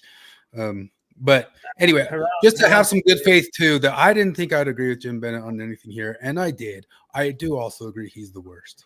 All right. Well, that is my sole purpose for being here today. It's the reason I reached out to Stephen Pinecker. I might, Steve, you say the ding, ding, ding at the beginning. I'm really not interested in rough and tumble here. I think that's such bullcrap. That's a lie. It's such bullcrap. Jim's like the most blustery person on the internet. Like, that's the so biggest bad at it. lie. He's fucking bad at all of this. He's really bad at pretending that he doesn't like the conflict or that he doesn't invite it. He's the high road. He's the high road guy. And like I told you guys in our private chat about this, where it's like he reminds me of when we were kids, and like you'd walk down the street and a snowball would whiz past your face. So you'd ball up some snow and bean the guy who threw it in the face, and he goes, "Hey, I wasn't playing." You know, like that's exactly how Jim is. He spends all day lobbing snowballs, but when one smacks him in the face, he goes, "Wait, whoa. What about decorum and niceness and kindness and all this shit?" He'd still kind of throw it to Mormons. One of the reasons I got all the way off Colch's back is he could take it as well as he could sling it. You know what I mean? Yeah. And like I give props to that. Like it's just like, or that he would admit to, like, yeah, I'm a dick. You know, I'm a dick. I be dick. That's one of the things I do is I be a dick to people. And it's like, oh, that's all you need. You know? Yeah. Jim keeps acting like he's the high ground until he gets cornered with it. He says, "Fine, Jacob, I'm just the worst. Worst." It's like the guy that punches you in the face and says, "Just kidding." Like I hate violence so much. Hey, Jared, not to be offensive or anything, but you're a terrible person and a prick. Well, here's why I think you're a terrible person and a prick. But I said you can't. I said not to be offensive, so you can't. Well, no, your I said not to be offensive before I said that. Your response to that would be, I'm the worst. I suck. I'm the worst. But I'm not here to pass your purity test. So, but I was pointing tell out me why you suck ass. You can't tell me why I suck ass. That's the post defense, but I started with the pre defense where I said not to be offensive. Yeah, but I guess I could have like sandwiched it on both sides. And no offense, just but the Weasley ways to act like you're above what you're doing. Our previous conversation lives in infamy to a large degree. That really isn't my purpose here. My purpose here is to discuss, Jacob, exactly what you're talking about, because what I'm seeing, I felt when Aaron Sherinian was first hired, and I feel now as he's come under attack again, responsibility to defend a good man that I know well. I did not get to know Aaron Sherinian as as communications director. I got to know Aaron Sherinian when he was the bishop in my father's ward when my father was dying. So stop and think about that. Like, really, I don't think like enough of the Mormons or anybody are pointing this or questioning it, but there's such like an elite circle there. You know, Yeah. this is the senator and this guy who's like a major corpo UN whatever person. They're in the same ward together, you know, and likely other, you know. Also, dang, it just slipped my mind. What was I going to say? Oh, like, because I mean, I guess I don't know what's going on LDX, but is he really under attack? Because most of what well, I've like, is people basically, going like, what is this? What's going on? The joke that we just watched are the attacks, you know, that sort of deal. Like that's what the attack is. people are doing. Yeah, the attack is disguised an activist. Why, like an activist to ideologies that run contra to our church. So why are we putting him in charge of communications? Because yeah, like most of all I've seen is people going like, wait, what's going on here? Like, does this guy support what we believe or not? Well, and this is where I'll say, like, Jacob is really kind of probably hiding the ball a little bit, even like quick. I've heard them both say, like, and I don't want the guy to be fired. I just want clarification on this. I was like, just own it, man. Like, you don't want him in that position. I don't blame you. I wouldn't. If I found out that a dude was a queer activist, I'd be like, that is going to crumble my entire church that I love and believe in. So get him out of there. Yeah. But that guy did point to a thing, and he made like one of the jokes in that little AI thing that he said, some people are making arguments. Some people are making arguments in a funny way, but the trick to do in internet times that all sides do probably is find the nuttiest one and characterize the nut picking, as they call it. Find the nuttiest one, the person who said the most unhinged thing, and say that. I mean, that's what Kwaku does a lot when he reads stuff off of Twitter, even though his own one might be the nut picker that you'd pick on the other side. Starbase Collab makes a good point. It's because the words are geographic, super rich, live one by another equals same word. Yeah, that's totally true. But at the same time, I think there's just something about this guy is very, very happy that Jared, you said it in the thing. Like Aaron Sherinian, the good guy, went and cried for a week at the senator's office with the senator. Oh yeah. Would well, it feels like very, very, very heartfelt. Very. Would he do it for me if I was in his ward? Would he do it? Maybe. But at the same time, this is a corporal ladder climber hanging out in the senator's office for. There is a lot of, because it's not like high school ends with high school. You don't suddenly stop being what you were in high school. You still kind of try to get in cliques. You still kind of try to like maybe step on people to climb the social ladder. But the same thing can be said of a mission. A mission doesn't really stop. You don't stop being the missionary that you were. And missionaries there's a lot of them that are fucking insufferable. The ladder climbing in missions, we all knew that people. Oh, it shocked me. It shocked me that people got AP. Yeah, it shocked me that would work too. Yeah, so, and yeah, it works. They suck up. They're constantly, I don't know, doing all these things to they to say it in the interviews. They tell in the interviews that they're aiming for that, and that never crossed my mind. Well, yeah, and so it's not like that stops once you get off a mission. There's a lot of people I know growing up that totally would have tried to move to a ward with Hope high profile.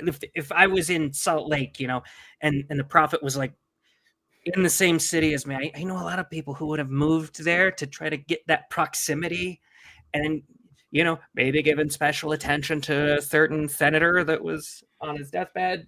You know, there's. Yeah, I don't know if he did that. Talking about the sweet generosity of this corporate ladder climber who spent a week being very charitable to a U.S. senator. I mean, it's sure, Jim, human story there. No, not a political story, a human story there. I'll take your word for it. We were always sweet guy about my mission president because he seemed wholly unqualified and was a really terrible mission president. And then we found out that he was Thomas Monson's home teacher. Mitchell Clark says, I get wanting to be AP. I totally get wanting to be AP. I get why some people, even just Well, like for the prestige of it and that sort of stuff. But he's not the even talking guys, about that. He says it breaks up the monotony of the day. I get that part. oh, for sure. I totally get that part. But that's not why most people want to be AP. They want the prestige. Yeah. And the ones who were brazen enough to go around making it obvious and saying it and announcing it and calling up the president and all this sorts of stuff, they were a type, man. Oh, They yeah. were a type.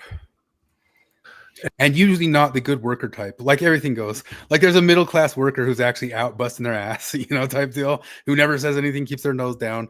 And those guys, they're one of the guys who made AP on my mission. He actually messaged me years later because he was kind of like starting to leave the church and stuff.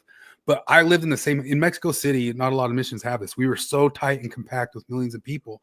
I'd have sometimes up to 8 missionaries in the same house together, right?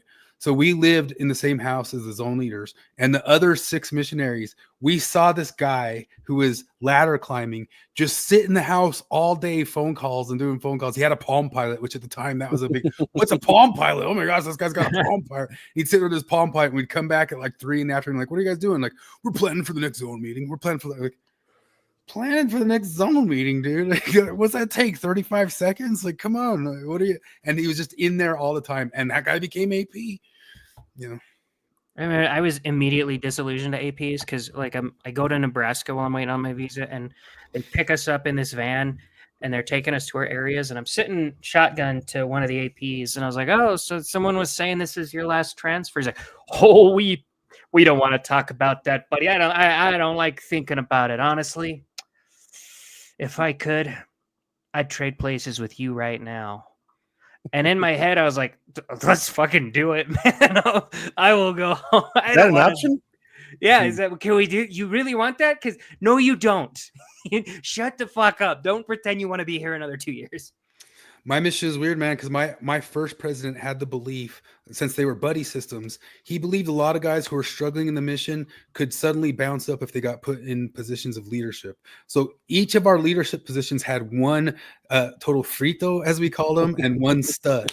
And the other ones really were studs, and the other one really was a frito, and all the way up to the AP. And one of our APs was famously one of the most corrupt missionaries ever. The guy was actually hilarious if you met him as like an ex-Mormon nowadays, but all he did was drive around in his mission van all day and hit on women.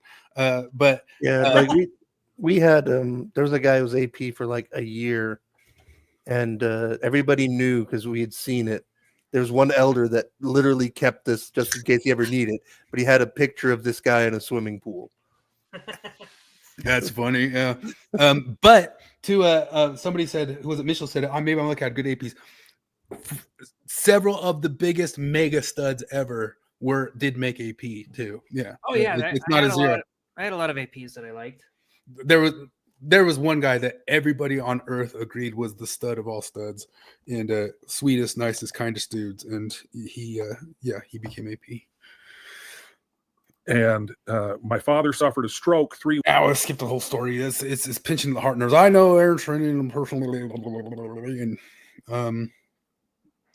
so I'm gonna read on. So I just wanted to show their initial kind of arguments. I think they just kind of restate them a whole bunch all the way through. But Jacob gets into the whole thing of like, well, what did I say? What did I say? And the reason I wanted to talk to you, and the reason I wanted to discuss this, is that I don't think you recognize the damage that you're doing to Aaron Sherinian personally as a human being. And I don't think so. That's kind of weird because it's like coming off like I'm his close friend. So this guy went and told like Jim, could you give me a yawn? Like, there's a lot in here of Jim going, look, I can't tell you who said this or what they said or how they said or when they said it. Like, you just gotta trust me here. Also, everyone fucking hates you. That's the other thing that bugged me about this is that like Jim gives a shit about personal attacks. Jim does plenty of personal attacks. He's a big fan of personal attacks. Big fan. Big fan of recognize your mother. Damage you are doing. But he says not to be offensive. to the reputation of the church. I don't usually do this, but you're a terrible prick. Because when you attack Aaron Sherinian, I mean, you're welcome. And this is the thing. Well, and I guess there's sort of a presupposition in all of this that I'm attacking Aaron Sherinian, and I want to just say to everyone right now, right off the bat, the only thing that I said online that specifically about Aaron Sherinian was that elevating him to that position because of certain things that he said in the past had it can create some confusion because of obviously some of his stances that he's had very publicly about gay marriage and about pride and attending pride parades. But I've never called for Aaron Sherinian to be fired so far as I know. I would disagree with anyone who's putting out a petition to get him fired. The brethren ultimately can make that decision of if he's there. My issue I don't have anything personal against Aaron Sherinian. I think that Aaron, all the things you say about him, I don't assume they're not true. I don't know the man. Ultimately, the church and the brethren have felt that whatever the controversies are about past things that he has said is worth it to them. Like they still want to have him. So at this point can probably like X out a whole bunch of notes, although Jim gets blustered each time, but he repeats this multiple times throughout. What did I do? What did I say? Tell me the thing I said. And Jim just is like, oh.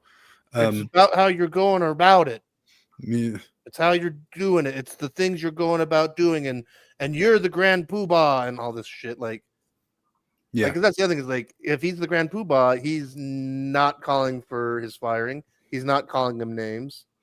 You know, yeah, them in that position. So I just want to clarify that I'm not.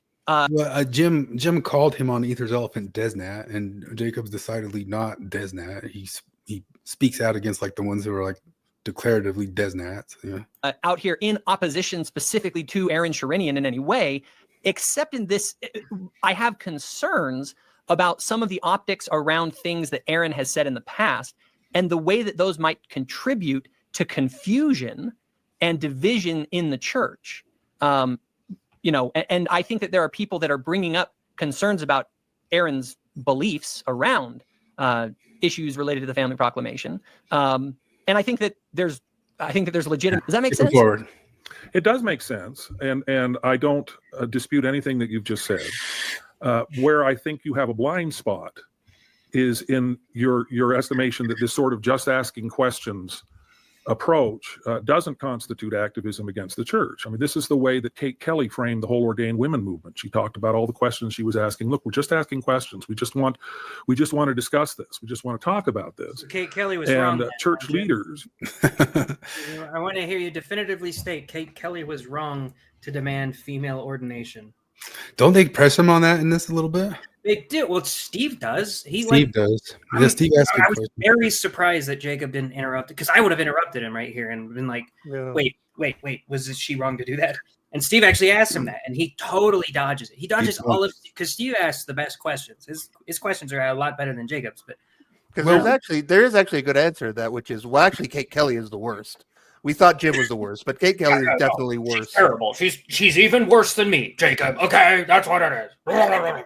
I don't know if it was worth jumping around, but because we already brought up the moment, but the moment where he asked him the question of what if they were hiring a Christian nationalist in the position, and he alters the question. That's such a sneaky tactic too. It's that's like you asking me, what if they hired a pedo? And no, I would not like them hiring a pedo. Okay, and then you're doubting them. I asked you made it even worse. Yeah. You made it a much easier stance to take. Yeah. Whereas the other question was, what if somebody had very different politics than you, and you knew they did? And would you be an activist against it? And we all know the answer is yes. You would be vocal about it. You'd be blustery, vocally. I don't know what the brother are doing. I'm concerned. I have concerns. What are the optics? What are the optics? I have concerns. You would just be exactly the same. It's very much interpreted that as her essentially, even if I mean, I think she finally reached a point where she was making demands, but even that whole framework of, well, gosh, this is causing division, acts as if you're living in some sort of vacuum where the division isn't being driven by you, Jacob Hansen, trying to bring these questions out into the conversation in a way that I don't think the church finds particularly helpful. The thing that I don't is causing division is bad in itself. Yeah, you know what we're saying. Okay. It drives me nuts. Jim It's doesn't gonna come do that again, but ever. the way he acts like he speaks for the brethren and for the church all the way through. And then, although he says specifically, "I don't speak for the brethren," like Yeah. he flip flops on that so hard in this interview. So in the Ethers Element show, he said that he actually spoke with Jim and asked if it was any of the Quorum of the 12 or anything like that. And he told the Ethers Elephant guy that it's not. It's more general authorities and a couple high-level employees or something like that. But he hasn't said it yet. But later he says the brethren.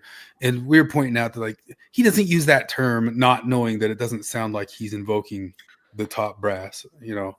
And but beyond that, Risto, when we were talking about that with Risto, and Risto was still questioning if he was just trying to hide that maybe he was hearing it from some top brass and he just couldn't say the names or something like that, or had to back off that he was talking to him.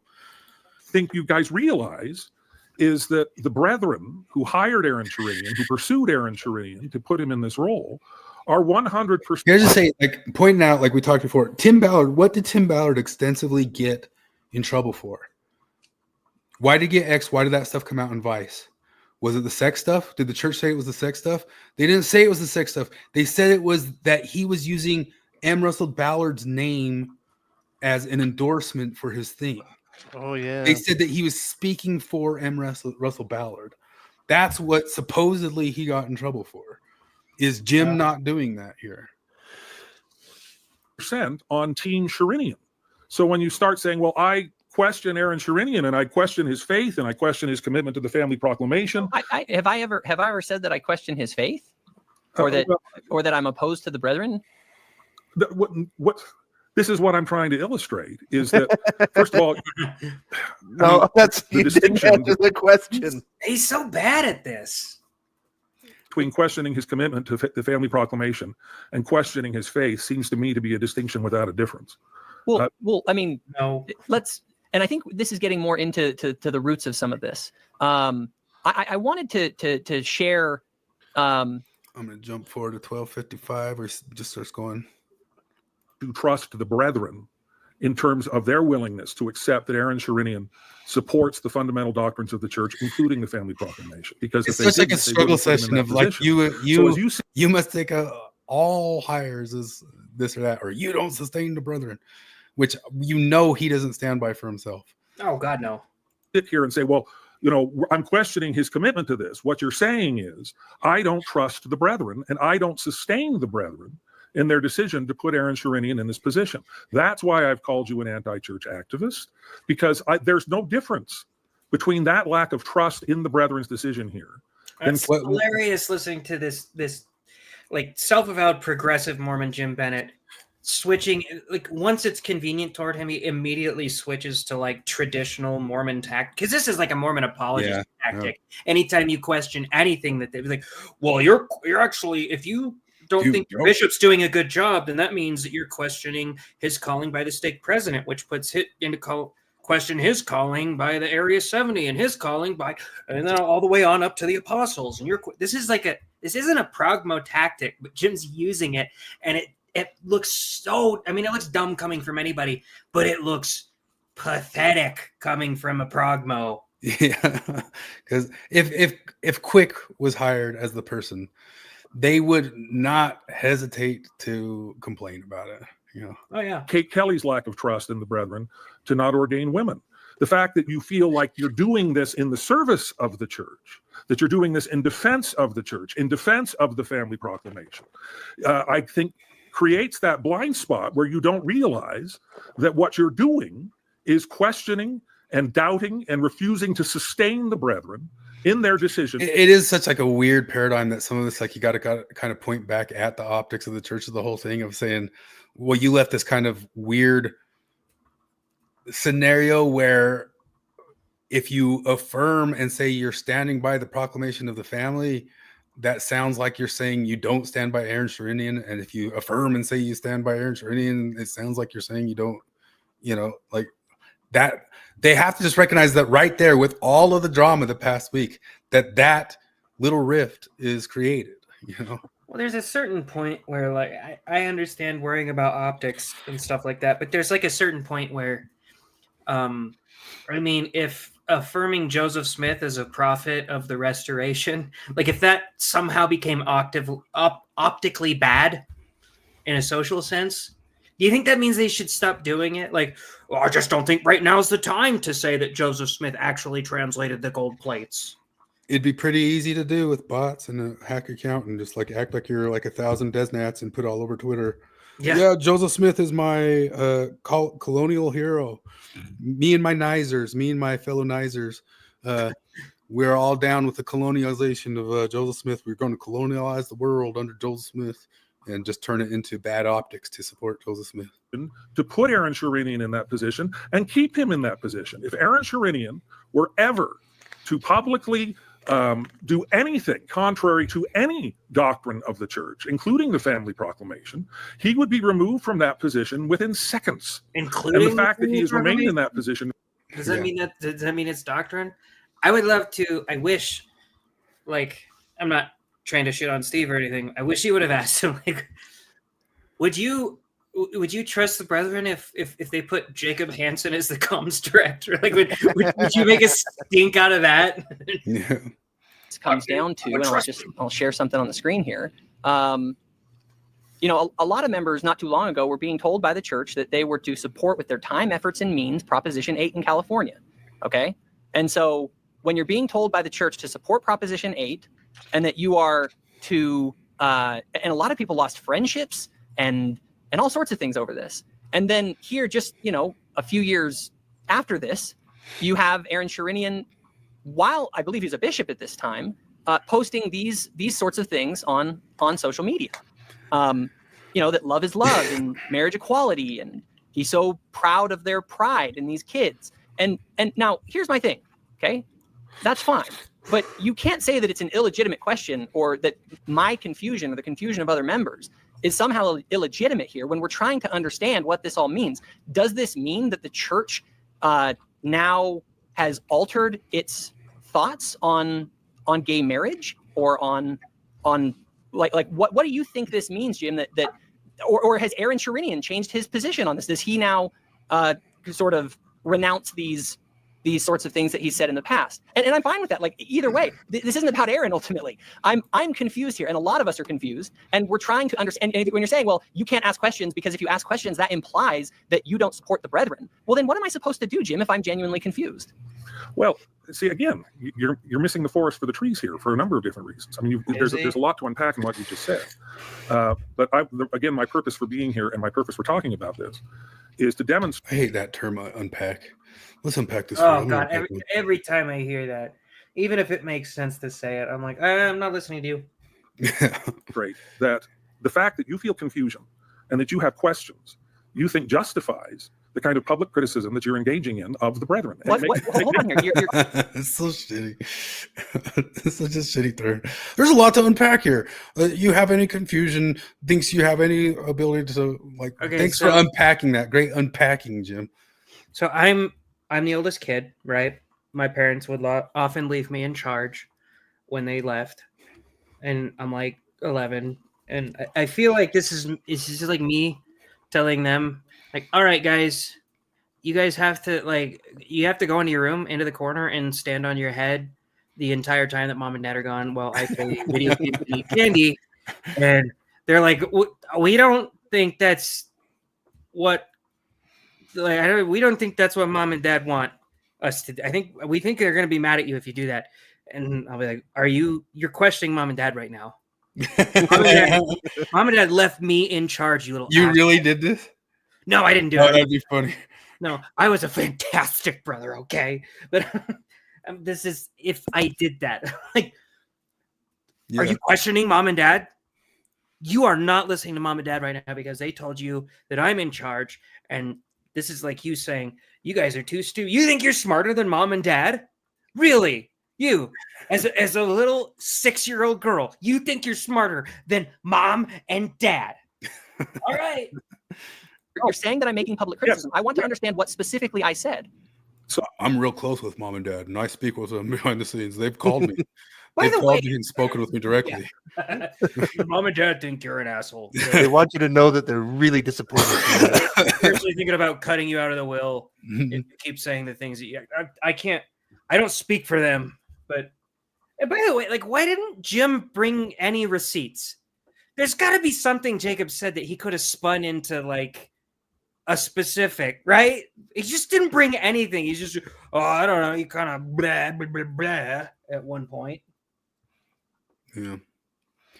Mitchell says, people assume there's hidden signaling in everything. Most likely Aaron was a qualified candidate. They hired for his skills, not as a signal.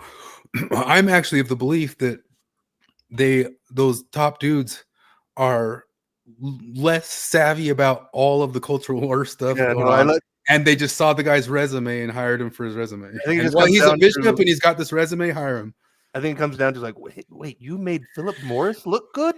Yeah. Wait, you worked for this? That's a great resume. You went to what college? Wow. Oh my goodness, that's great. Oh yeah, those guys have a terrible image, and you did great for them. What could he do for us? That's why I'm answering your question. So let me complete the sentences before you jump in and try to.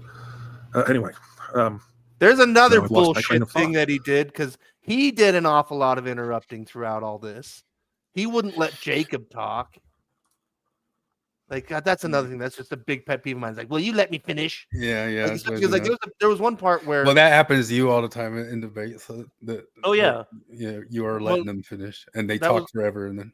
Yeah. Well, no, the other one though that Jacob did in this that I was totally on his side about was that, like, after Jacob had already said, like, that's not what I said, that's not what I mean, and then Jim launches into the same straw man. And Jacob tries to stop. It's like, that's not what I'm saying. It's like, for me, like, when somebody's straw manning you, it's 100% appropriate to interrupt them and say no, because you're just wasting. Because you are just filibustering and wasting time, by doing that. And Jim totally did that. Like, he wouldn't budge at all, no matter how many times Jacob said, "Yeah, that's not what I'm saying. Yeah, that's not what I said. No, I never said that." Like, just Jim refused to accept it. So this is, again, my purpose for being here, is that there are a number of issues in the church, even independent of LGBTQ issues, where people feel disagreement or confusion with the brethren, and the church has made it very clear that the kinds of ways we deal with that kind of confusion or those kinds of disagreements in the church is different from the way that we do it in secular society. When we're engaged in political discussions, people very often express their concerns in very vigorous and angry and uncivil ways, but they also engage in peaceful protest. They engage in passionate advocacy, and we're told that's an entirely appropriate thing to do in secular settings. We've been told repeatedly and recently that those same kind of approaches are not appropriate for people who have made covenants to sustain their leaders. What's your fucking podcast about, Jim? Yeah, and that's why we started with that whole context of he says that all the change comes from the ground up. You're explicitly calling for activism in the church, you jackass. Yeah. Jim, I'm wondering. There's an implication here, though. I got to finish my thought, Jacob, before you jump in. Okay. I really have to finish my thought. I don't think I'm taking too much time. time. Like you finished. If I go on for way too long, Stephen, feel free to tell me to shut up. Okay, shut up. But so my point here is that the difficulty. I do not have any issue, Jacob, with the fact that you find this confusing, that you find this troubling, that you may disagree with Aaron Sherinian, that you may think Aaron Sherinian is not an appropriate person to be carrying the flag for the brethren who have hired him. But I don't think that there is any confusion over the fact that the way you are going about raising those questions, dealing with those questions, is following the kind of secular model that is essentially a sort of peaceful protest that you use, or a peace. I mean, this is not. This is absolutely a demonstration of the fact that you do not have confidence that the people who have put him in that position are aware of Aaron Sherinian's positions or are untroubled by them, or I'm not confident that they knew about that's what I was social media thinking. past. I wish you would have just been like, yeah, I'm actually not confident that they, or are troubled by them. I mean, the reality is, the brethren are. This may be a tangent, so I'll let that go. Could I ask though, to clarify what? I'm sitting here just wondering. I'm hearing all these things that I'm engaging in this activism and things, and I'm genuinely wondering, like, what have I done specifically? I think I'm getting like lumped into something here. What have I done specifically that like, I just want a specific thing. Like, what specific thing have I said or done? Is contrary to the teachings of the church. Now, I mean, I don't know how to make it any clearer than to say that I think you don't seem to recognize that this isn't just how Jim Bennett sees this. No. This is very much how the church sees this. The church looks at that's so. I don't- He but keeps speaking for them so hard. No, I would if he just said that, then I would agree with you that he's trying to speak for the church. But I think you're missing the part where he says over and over that he's not speaking for the church.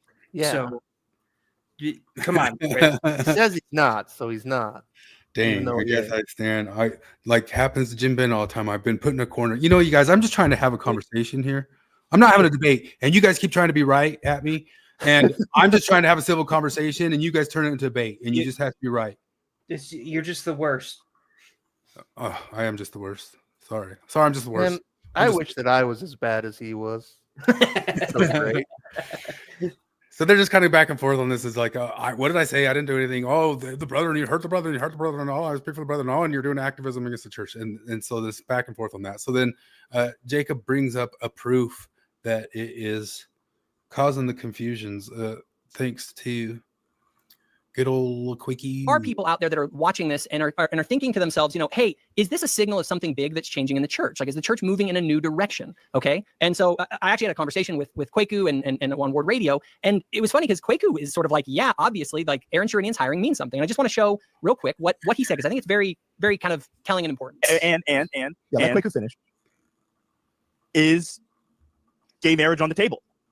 So for the future. Okay, now hold on a second. If this is where the church wants to go, it is a genuine question. I proposed a question on Twitter. People got mad at me for asking, but it's very relevant. Just asking questions. Asking questions. Yeah, I know he's just asking questions. But also, like, here's the thing, Jacob. You got to acknowledge this. Kwaku doesn't believe things. Like, yeah. Kwaku doesn't believe anything. Yeah. That He's is not being sincere. What's happening today? If this is the future, and this is the direction the church has said, hey, in 20 years we're going to be a church that allows gay marriage. This is the person you'd hire. So if I understand you we haven't made correctly, a choice. as a professional event coordinator that's done a really good job making huge parties happen and so on and so forth with thousands of people, you understand that there's a runway of advertising that has to get done for the big event. And you're saying you sense the road getting paved for a major announcement, if they were going to make a major announcement on a change on a view that's a little bit more secular on gay marriage, that this is the move to take. I'm not coping here, guys. I'm just saying I see what's there. And I'm just saying it walks like a duck, talks like a duck. It's probably a duck. So what I see is these sorts of conversations happening, especially amongst young Latter-day Saints. Now, I'm not saying that, the brethren can make the decision that they want, okay? But ultimately, if I'm wondering, again, and not to talk about Aaron Sherinian, is there a change coming in the church? And is this a signal that things are indeed changing? And if they are changing, what does this mean about our current doctrines that are taught by the brethren? Right now, the church holds two very specific doctrines that it's held all the way through its history, and they're canonized in our scripture.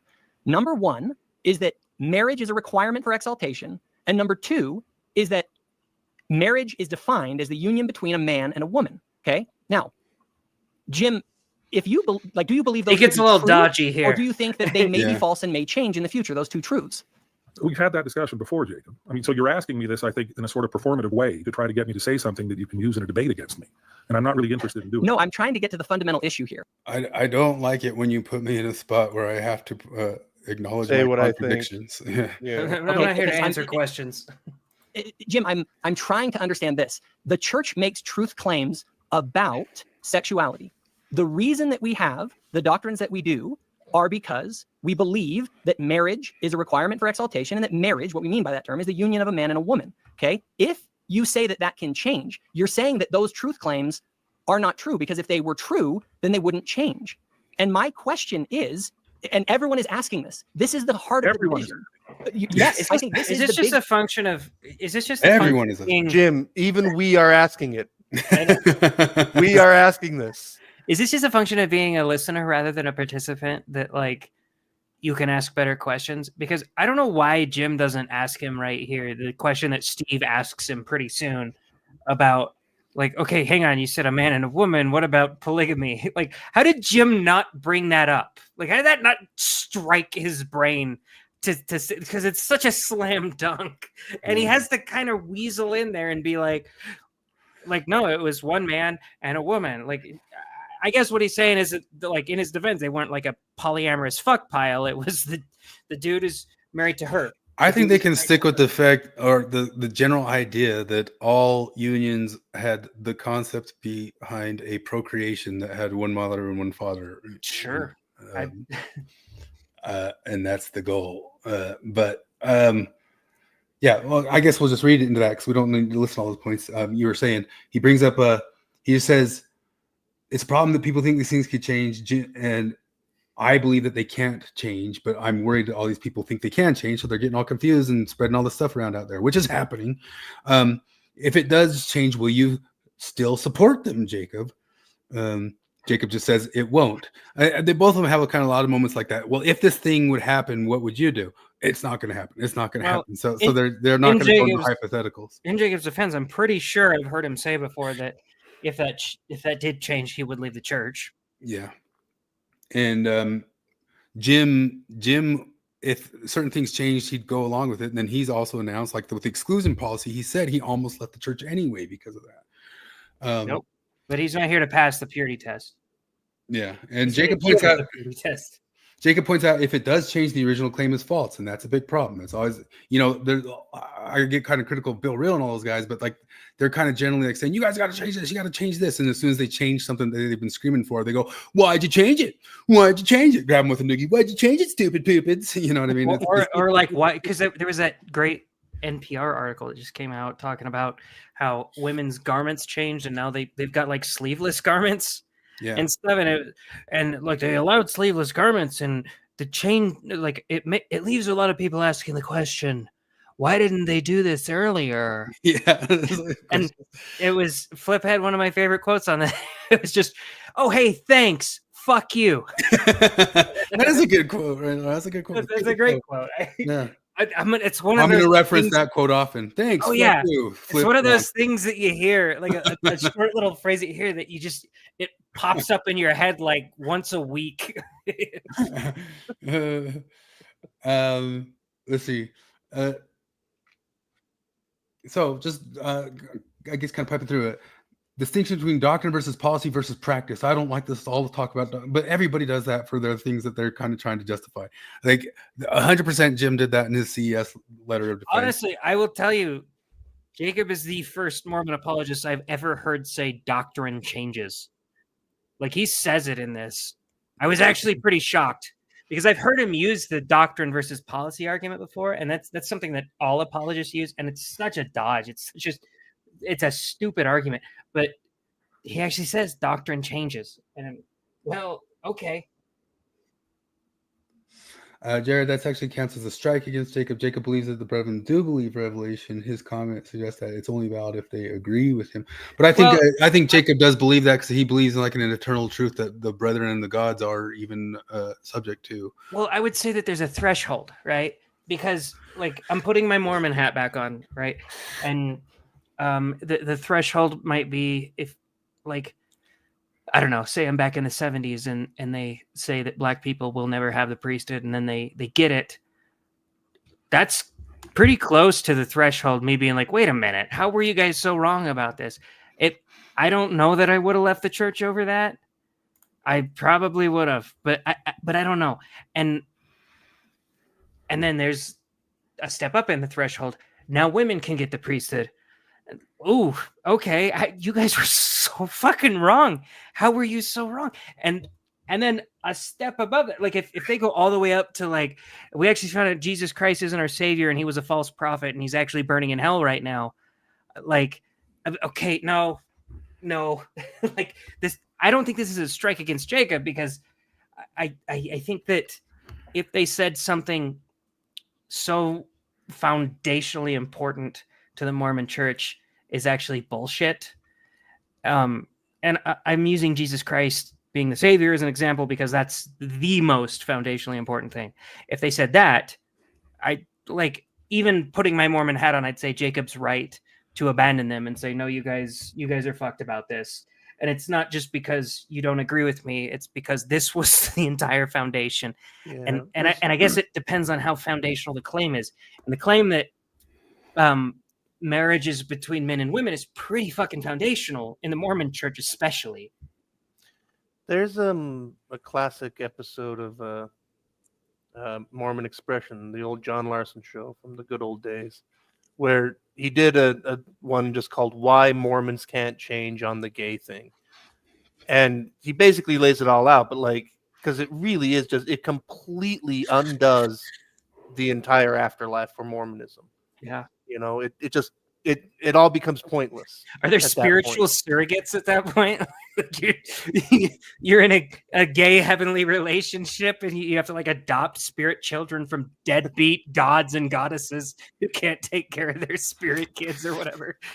It's so funny because I pointed you guys at a picture. I don't think I have it available right here, but like there's a picture of that Inconvenient Faith.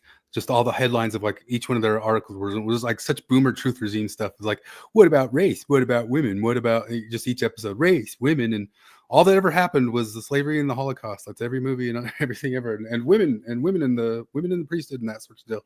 You kind of like just such boomer truth regime stuff.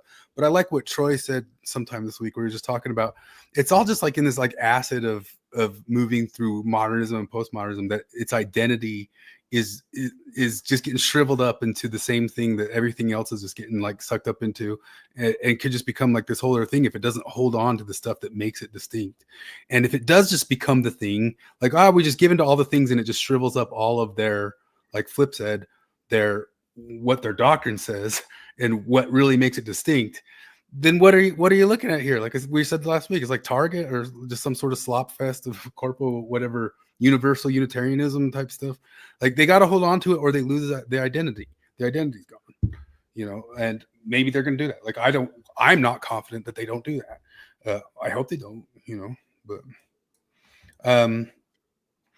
just powering on. No, I guess I'll listen to this because Jim is sarcastic with him. This is causing confusion in the church over this issue. And the church owes you answers, Jacob. And what I'm pointing out is what I'm pointing out here is that when you say that these things can change, you are engaging in causing people to doubt the current doctrines of the church as true. So the church owes you answers, but then like his whole entire activism is about like pressuring the church to ask the questions and type stuff. Ask the question of God. So there's not a word that's not hypocritical. I'm sorry, it's true. Okay, so just real quick. Okay, so this is, you said it was Jacob. I think it says, I have a note here that's Jim that says doctrine changes. Was I wrong?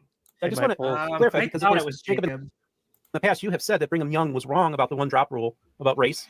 So you're questioning, you know, one of the most important people in your movement. Oh no, I mean to say here's the thing, to say that the brethren have been wrong in the past about things. Yes, I don't make any qualm about that. The question is, are they wrong about marriage? Jim is implying that there's a chance that they are, and that's why he says that this can change. I'm the one saying no. I haven't said this can change. You've never held. So you don't believe that that the doctrine of marriage can change. Jacob, what I'm saying I don't know why that was in my notes, but I thought it said he was going to say it there. Is that you're missing the forest for the trees, because if the doctrine changes, what's the forest? The brethren. I know. Does he know what that just say means? the sentence and He keeps saying that. I do not think it means what you think it means. You don't get the bigger picture that we're trying to turn into the corporal blob slop. Don't you get it? It won't change because Jim Bennett wants it to change or Stephen Pinecker wants it to change. It will change. It's ground up, you stupid jackass. When we have to do it to fit in with the UN, when the UN has full cultural control over the entire globe, we need to fit in to continue to grow. If it changes, and I don't know if it will change, but if it changes, it will change because the brethren are the ones who are changing it. You're right. What about the swell? What about swelling from the ground up there, Jim? Jared, everything he says is consistent. You stop it. You stop it. You're going to say that you are supporting the brethren by demanding that they do not change this doctrine. You are absolutely engaging in activism and telling the brethren what they can and can't do, and that you will not support them if they do something that goes contrary to your understanding of what the truth of the church is. The brethren are the ones who hold the priesthood keys, who have that authority, and if they choose to make decisions that change our doctrine on this, and I roll my eyes in the back of my head when we start making these distinctions between doctrine and policy and what can change and what can't change. This is a church built on modern revelation. This is a church that has, there's no such thing as false truth, but there is such a thing as false doctrine. Doctrine changes when we receive further light and knowledge that better aligns us with the fundamental truths that undergird them. Yes, but as you sit here and complain and worry and say, Jim, you're an activist when you say this can change, that I have never, ever, ever, ever, ever said that this will change. Pretty definitive statement there, buddy. He changed it to will from Ken. Yeah. I hope for further light and knowledge, but I trust the brethren. And if this never changes in my lifetime, I will die a faithful, active member of the church. And that's good. If you trust the brethren, I want to play what the brethren have said on this subject. So I don't know if anybody here needs any sort of proof that Jim didn't need it either. Of course, this is going to go in one ear and out the other anyway. But this is like the difference between like a comedian and a writer, I would say, because a comedian is typically pretty good at making funny jokes, sort of at the spur of the moment, sort of like playing off the crowd or whatever. And then a writer might be terrible at that, but they might be really, really funny if they write something out, because it gives them a chance to sit there and think. I think of like, I don't know how true this is, but I remember hearing the myth growing up that like Thomas Jefferson and John Adams, right? You got John Adams was like an incredible speaker and amazing. And Thomas Jefferson was just as eloquent, but only in writing or something like that. I don't know how true that is, but I think about it a lot because I think Jim can be pretty convincing and eloquent in writing. I think I've read very little of his CES letter response. I read his CES. I think he was very correct in his end when, or no. Actually, never mind. I thought Jeremy Reynolds was correct when he said Jim Bennett is defending a version of the church that doesn't exist. That's what I was thinking about. So never mind. He's retarded all the way through. Sorry. Whoops. Jim, I read a CS letter and I was actually shocked at like how, like I was saying about Daniel C. Peterson, it was very, very dismissive and blustery and you know, he bragged about it on Ether's Elephant. It was, it's one of the reasons people are staying, and the reason it is because it admits that we got stuff wrong all the time, and that's why people say it's the best one. But it's very blustery. He became friends with Reynolds later. I know that, but the way he answers it is all the snark on planet Earth. You know, doctrine is ours to study, understand, and uphold. So when I hear those words, and then I hear people, I say he says, so it can't change, and if it does change, it changes basics, stuff that we all know is obvious. They confuse people into thinking this could change, and then they forbid us talking about it. And I think that's kind of interesting that, you know, Jacob's kind of pointing to some crap that's going on there, you know. And then Jim's rebuttal is this. The whole concern made a very apt point. He said, the easiest way forward would be to say that some people were born the wrong sex as a consequence of the fall and will be resurrected in their correct sex. It could easily solve gay too. Twinks. within the church. And that, I think, is something that is very real right now. And that if we just say, well, we can't talk about it, like, no, we should talk about it. And we should talk about why this can't change. Like, why do you think President Nelson said that this can't change? Strike all. Every single person in that video, with the exception of Gordon B. Hinckley, has signed off on Aaron Sherinian being in the position. I know, and I'm fine with that. No, you're not. Why are you? You are acting. I think that you're right. Is a good argument. Right. You're not fine with it, and just own it, because I wouldn't be either. I feel like my relationship with the Mormon Church is I just put on my full-on Mormon conservative hat and just be like, guys, look, you need to not let any of these fuckers in. Well, I think there's one of those things, like they brought up like a good point later about Michelle Stone getting asked to take her channel down, and Jacob, would you take your channel down if you were asked to do it, or some sort of deal? But one of the lines that Quick and Jacob have to walk is they have like thousands of hours of arguments that are like probably fine. But if they do say one thing that kind of goes off, like if they go out hard against Sherinian, they could get asked to take their entire channel down. And so I bet you that's a risk that they run, you know, and that would be scary.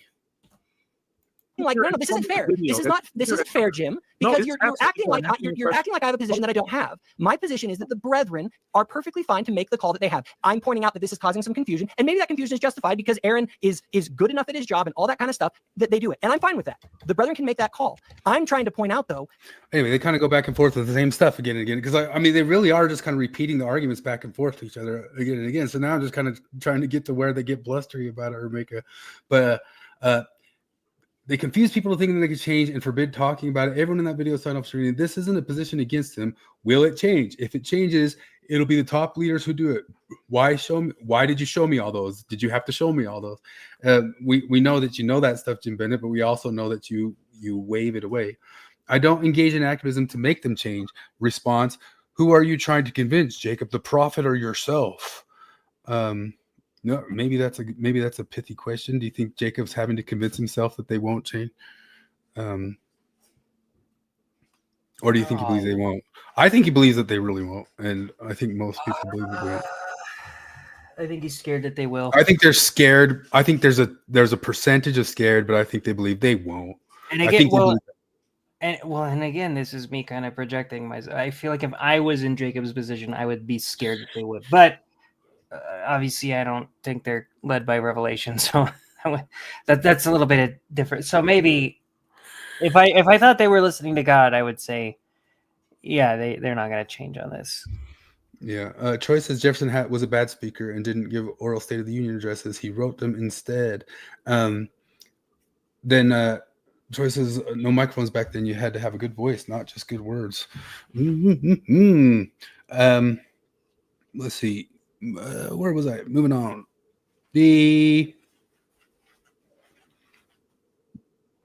I'm not here to change the church on gay marriage, says Jim. I'm here to tell you the church doesn't appreciate what you stir up. Let's listen to him say that. See if he says it in a threatening tone. Church to change on gay marriage. I don't want the church to change on gay marriage if God doesn't want the church to change on gay marriage. And you and I are both in agreement that what God wants on marriage is what should happen. And if that means that nothing ever changes, I am 100% okay with that. I am here because you and others like you do not recognize that when you stir up this confusion, this is not appreciated by the church, which is 100% on trained Sherinian. Well, they're 100% behind Aaron Sherinian. And if you think that that's a problem of the message that they're sending, then you are criticizing the leaders who are sending that message. I think that is a very clear and concise and easy thing for people to wrap their brains around. So if you want to start diving into trying to convince me that this doctrine will never change, when it doesn't matter that to me whether or not this changes. Queso Supremo comes out. Queso Supremo comes out thinking that they're probably going to declare gay marriages can be sealed. The church is trying as hard as they can to forget thinking about the next life. Yeah, you might be right. Starboy says, for real, them changing temple stuff makes me want to go fundy. And I'm not trying to in any way encourage the church to change. And I don't believe this doctrine can change unless God reveals something specific to make it change. And I think we are in agreement on that. I think there is a difference in that if it were to change, I would still be an active member of the church. And you've made many statements to the contrary. At some point, times you said you would leave the church, and other times you'd say, I would not sustain the brethren. But that you insist that that's okay because it's not going to change. And I just sit there and I listen to people saying this will never, ever, ever, ever, ever, ever change. And I just think, who are you trying to convince? Who are you trying to convince? Aaron Sherinian. People like what does it matter if Kwaku thinks it's going to change? Because Jacob said on the Ether's Elephant that he got an earful from Cardin saying that he had to convince him on it. He said, I was just playing devil's advocate in that video. Everybody's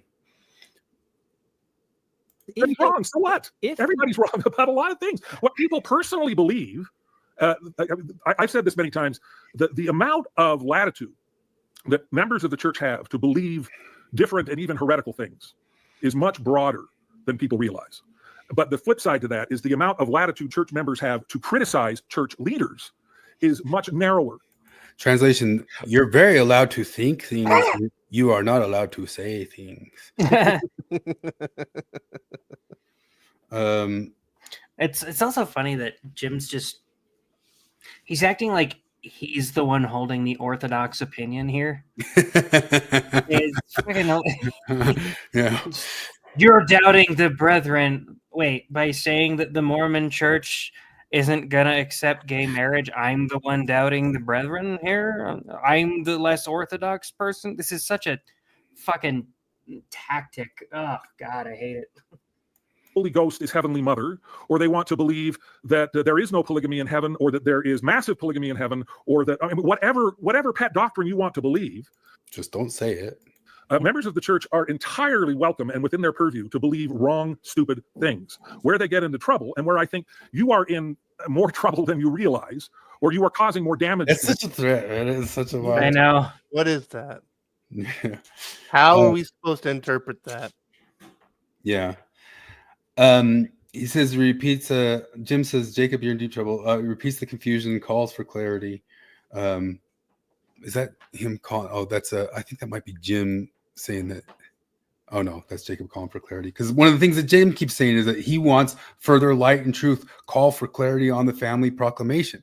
Like their whole position is that they need to ask for further light and truth and more clarity on the family proclamation. These guys want further light and truth on what Aaron Sherinian thinks about the proclamation. Jim wants further light and truth on what the top guys think about he wants them to do that. He wants them to ask that question. Jacob says, you want to point at, oh, you don't seem confident it won't change. Jacob says, I am confident. You point to me as if I created the confusion. He says 30% of the younger members are thinking that it will change, which I think is largely true. Jim, do you think the brethren, and probably most members, do you think the brethren, okay, here he is, more scolding. I'll jump to more scolding. I'm real scared that I'm going to miss out on certified sexy vocal fry, but I got to bail pretty soon. I don't know that. Harambe Boy said that Jonathan, where's Jonathan tonight? And I think Jonathan doesn't give a rat's arse about the whole Sherinian thing. Jonathan has he jumps on when we talk about something he's passionate about. Yeah, he doesn't seem to think this one's that interesting.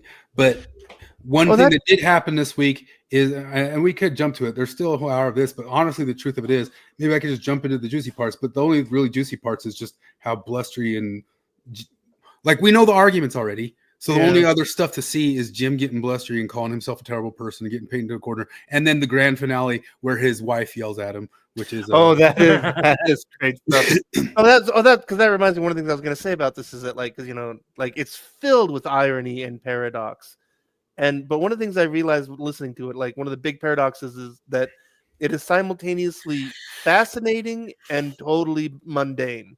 Yeah, because this is church, like. Yeah, this is how it goes. Like, it's filled with contradictions. Nobody knows what's really up with anything. Yep, there's another. What I'm most interested in this whole thing is just Jim. I'm interested in how Jim is so hypocritical and blustery and feel like he needs to go around policing the internet while calling people the police of the internet and making kind of such scenes as a senator's son who presents himself as some sort of a liaison between ex-Mormons and Mormons or something like that. Yeah, I'm just interested in whatever is going on with with him and that guy. Mitchell says the whole rest of the thing is much ado about nothing. I think it largely is too. No, stuff's going on in the church. There's a lot of division and stuff going on there. I saw RFM, these are ex-Mormons. RFM and both Jim claim this week as well that they know that there's division among the top 12, but they could just be fantasizing that as well. But they say they have on good authority that they know that's happening.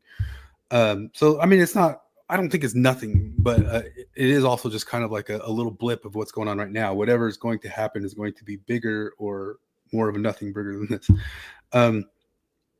Anyway, let me just power through. But I was going to say the other thing that we had is the thing that did interest Jonathan this week that I don't know if he's listening ready with a puppet is that Brittany Hartley. I didn't know he was listening last week with Ready with a Puppet. We might just try it to see if it summons him. But I don't know if it'd be good to jump off this and come back to it or not. Should we see if it summons? Because I had no idea a puppet was going to pop on last week. I genuinely did. But it was a spur of the moment. For spur of the moment, he fucking nailed it. Yeah, and yeah, he didn't even know what the voice was going to be when he started. And that wasn't Jonathan. Jonathan wouldn't be. That was the certified sexy vocal fry. Yeah, he wouldn't be such an internet bluster. I just like how he explains deconstruction. Just take something good and come up with reasons why it's bad. That's such a good one later. That's great. But one thing that did interest him this week, we can come back to this because Flip's probably bored of this one. Although should we just for good measure, if we come back to it, because the rest of us just checking out Jim's bluster of calling himself I'm the worst. So maybe we just got to go to his wife chewing him out. Yeah, that's the golden moment. We should trust President Nelson. when he says that this will But you not don't trust change, President Nelson. then the hiring decision won't be an you issue. don't- No one would even worry about it. You think everybody needs to trust President Nelson on one thing, but you don't trust President Nelson with Aaron Sherinian, so you have no credibility when you start saying, No, well, I geez, do. all I'm trying to I is make sure do people trust. President I Nelson. trust President Nelson. It is kind of wild that I just jumped an hour and it's the same sentences. I know. Yeah, it really is.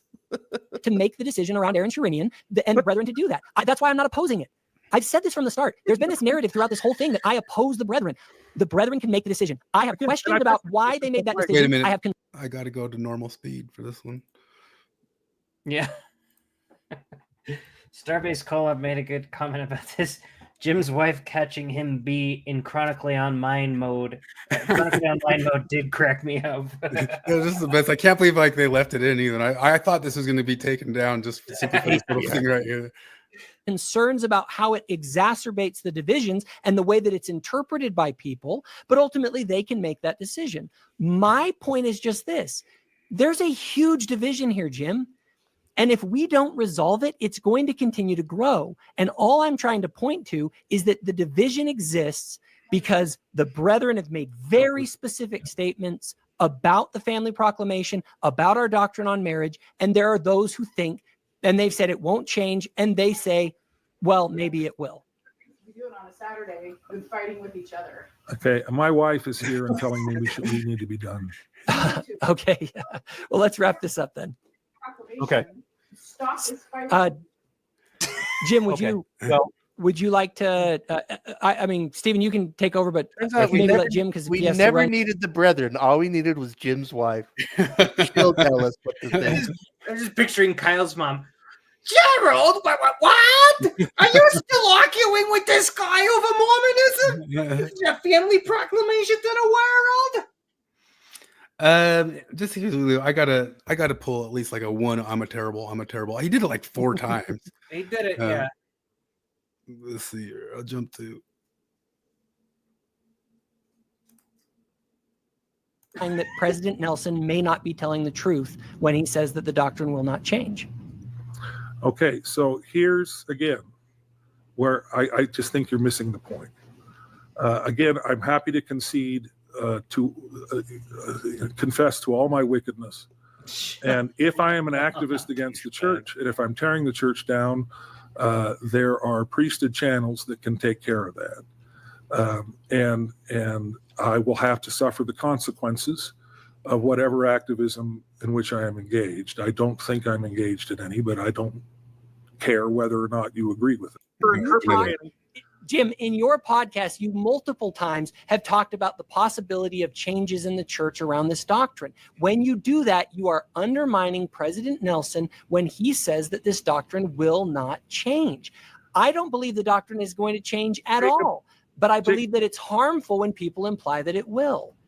Okay, Jacob, to save time, I want to concede that I am the worst person in the world, and that I am. I mean, I don't want to spend 1 second trying to defend any of my heresies, which I'm sure are legion, or any of I don't care. If you think that I'm an abject apostate, or that I'm an activist against the church, or that I'm this, that, or the other, I don't give a rip. It doesn't make any difference to me, and I'm happy to concede that, and I'm happy to do whatever sort of abject groveling I can to say, yes, Jim Bennett is the worst. Oh, shut My point is a very simple one and a very narrow one. Marriage. And there are those who think, and they've said it won't change, and they say, well, maybe it will. We do it on a Saturday and fighting with each other. Okay, my wife is here and telling me we need to be done. Okay. Well, let's wrap this up then. Okay. Stop this fighting. Oh my God, Jim. So perfect. We're gonna go to the Cracker Barrel later. Would you just shut the fuck up? All right. So the one other thing that happened this week is Brittany Hartley, who we had said it had initiated on ex-Mormonism, or on Mormon Stories podcast. She's the first human in ex-Mormon history to come out and say maybe slow your roll on ethical Polyamory. non-monogamy. Don't, just because the first day you are out of the church doesn't mean you're ready to open your marriage. That's the first human being in existence in the ex-Mormon world who had that concept come up. I don't know why. It's like there's always these things in kind of lefty or mainstream media where they kind of like dub somebody the person who's now allowed to say something that Dennis Prager's been saying for 20 years or something like that. Yeah. But they can't bring on Dennis Prager to say the thing. They gotta find this person who's newly elected, credentialed person from Harvard who comes out and says, men aren't doing very well in the dating scene, you know, something like that. They can't bring the person who's been like yelling it from the rooftops all along. They have to bring out some new credentialist person who's discovered this concept. Anyway, she came out with a TikTok backtracking and going on Team Helfer.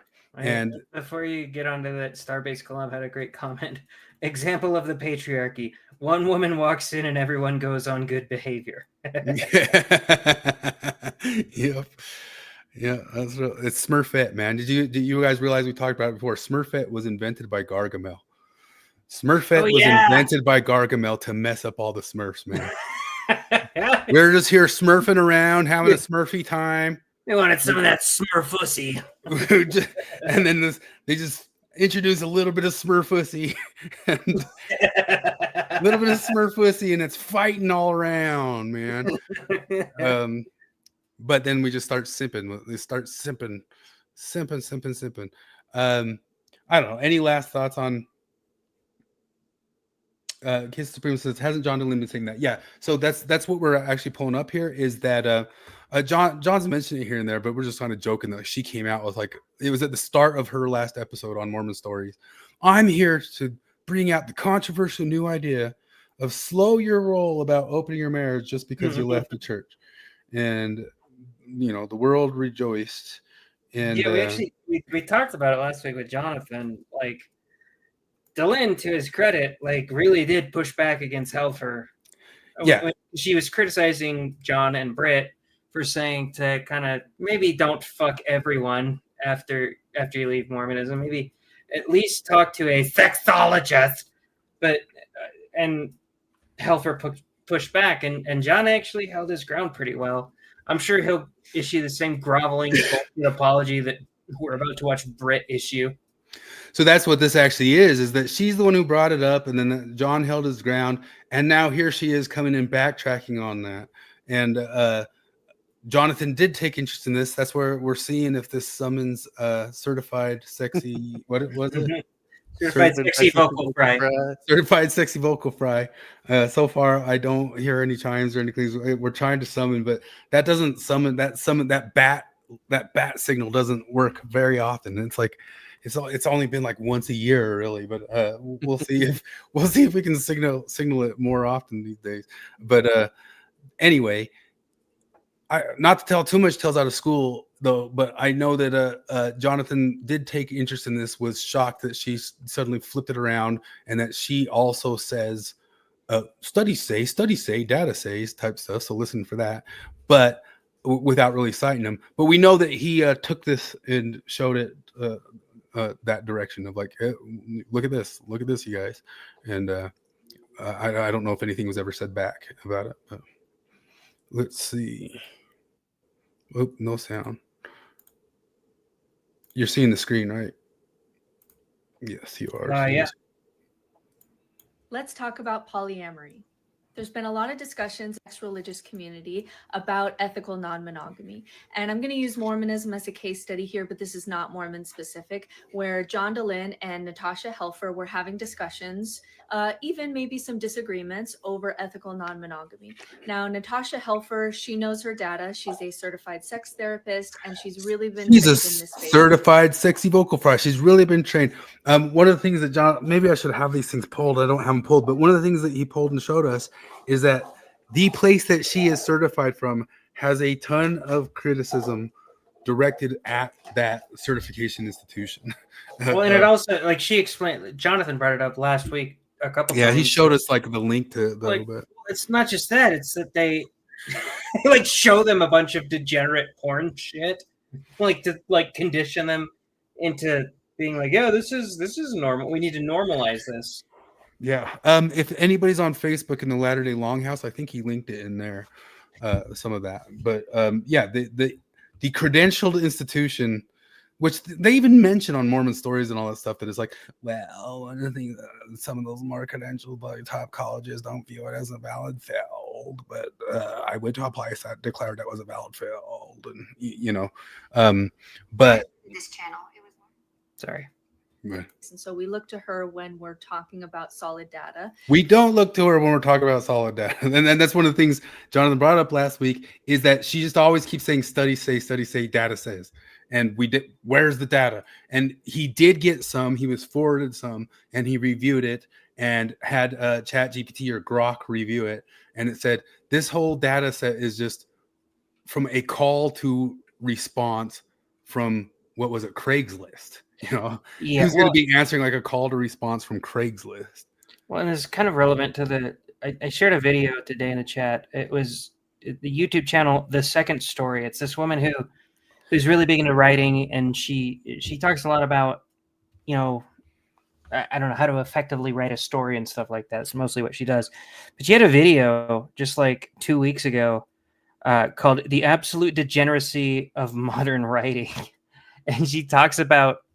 Who's that lady? It's called The Second Writing. I don't know what her name is, or The Second Story is Yeah, what that her was YouTube good. I channel is. actually mentioned we might talk about that. Yeah, and she talked about this, about how she briefly mentions in the video how women, one of the reasons that smut novels are getting so big in women's spaces is because women's spaces oftentimes shaming, like the only sin is shaming.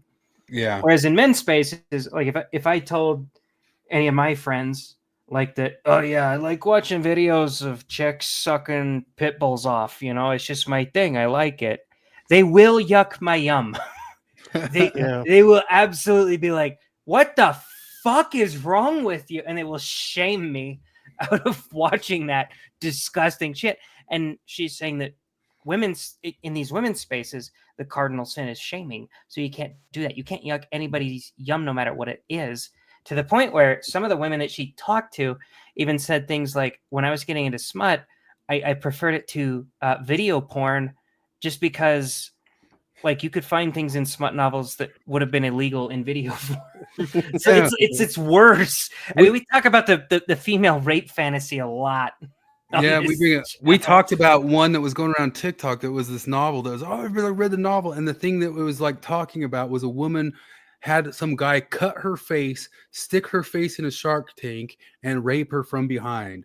So I guess the sharks also might have attacked. I didn't read the whole entire thing if her face got bitten by the sharks, but I don't think there's porn of that. I haven't looked everywhere for it, but I don't think you can do porn of that. Hopefully not.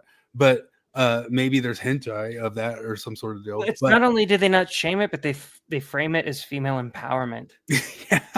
and so this is the channel here that you're talking about. It's a really good thing talking about the smut writing. But one of the other things she talks about is if they talk about men and their visual porn problems, the therapy for that is how to overcome using the porn or being And obsessed the with porn. therapy to the therapy to the women version of smut novels is how to be okay with how to be okay and allow yourself to use it and allow yourself to use more. Like you're actually the only reason you're not okay with this passage where the man like vaginally rapes her with a loaded handgun is because you've been conditioned by the patriarchy. It's internalized misogyny that keeps you there, and so we need to get rid of your internalized misogyny so that you'll be okay with him raping her with a handgun.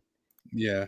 So this is the that was an actual right thing. there. That was one of my friends. His wife reads these novels, and he was like, he's pretty fucking degenerate, but he was like, I was shocked, and especially, it wasn't written by a man, because a man would immediately be like, oh my god, that's got to be so painful. The sight would just tear up your cervix, like it's so pointy and jagged. That's not something you want in your vagina. Yeah, so this is the channel right here. Maybe we'll link it over in the Longhouse or something like that. It was a really good listen, but a lot of what she's talking about, how most modern stuff is smut, and you got to add in smut, and it's not even good writing. And I've seen a bunch of people kind of comment on this. Like, if you go over to like what's the only stuff that's still selling over at Barnes and Noble, Siegel Book and Tape. I remember back in the 80s or 90s, my friend's sister would get smut novels from Siegel Book and Tape, and she'd show them to us, and it'd be like, "What the heck?" There was nasty stuff in there. I'm like, "You got that from Siegel?" And yep, they had. Jesus. Yeah. I don't know if it's as smutty as the stuff is nowadays. I don't think it was somebody sticking a face in a shark tank and raping from behind, but it still talked pretty sexually explicitly. And she talks about how like any sort of like climax of a scene and some sort of thing is like, and then they started banging, and they banged long and hard for 2 nights. They had a sex marathon. It was a anyway, deeper dive than I've ever heard into smut novels. She did a really good job. Yeah. All right. Dehlin is coming from a place where he's looking at this more from experience, not his own personal experience, but from listening to stories of thousands of people. Which the plural of anecdote is data. I know you guys love to use that term, data. She's got a book and all. She's got data. She found data. Like, you have some study where like 5 people answered on Craigslist, and that's data. And John Dehlin witnessing this over and over again for 20 years, enough to where he dares to talk about it in a world where he very frequently, very often does not dare to go against the grain of like whatever waves are the big fad out there. Like, if it got so far that John Dehlin is speaking up and being honest about it, like, not a problem there, folks. Can I say something? I think it was a lie, maybe. Just yesterday on Mormon Discussions or Mormonism Live, John said that he has never once in his life used hair coloring. Oh, shut up.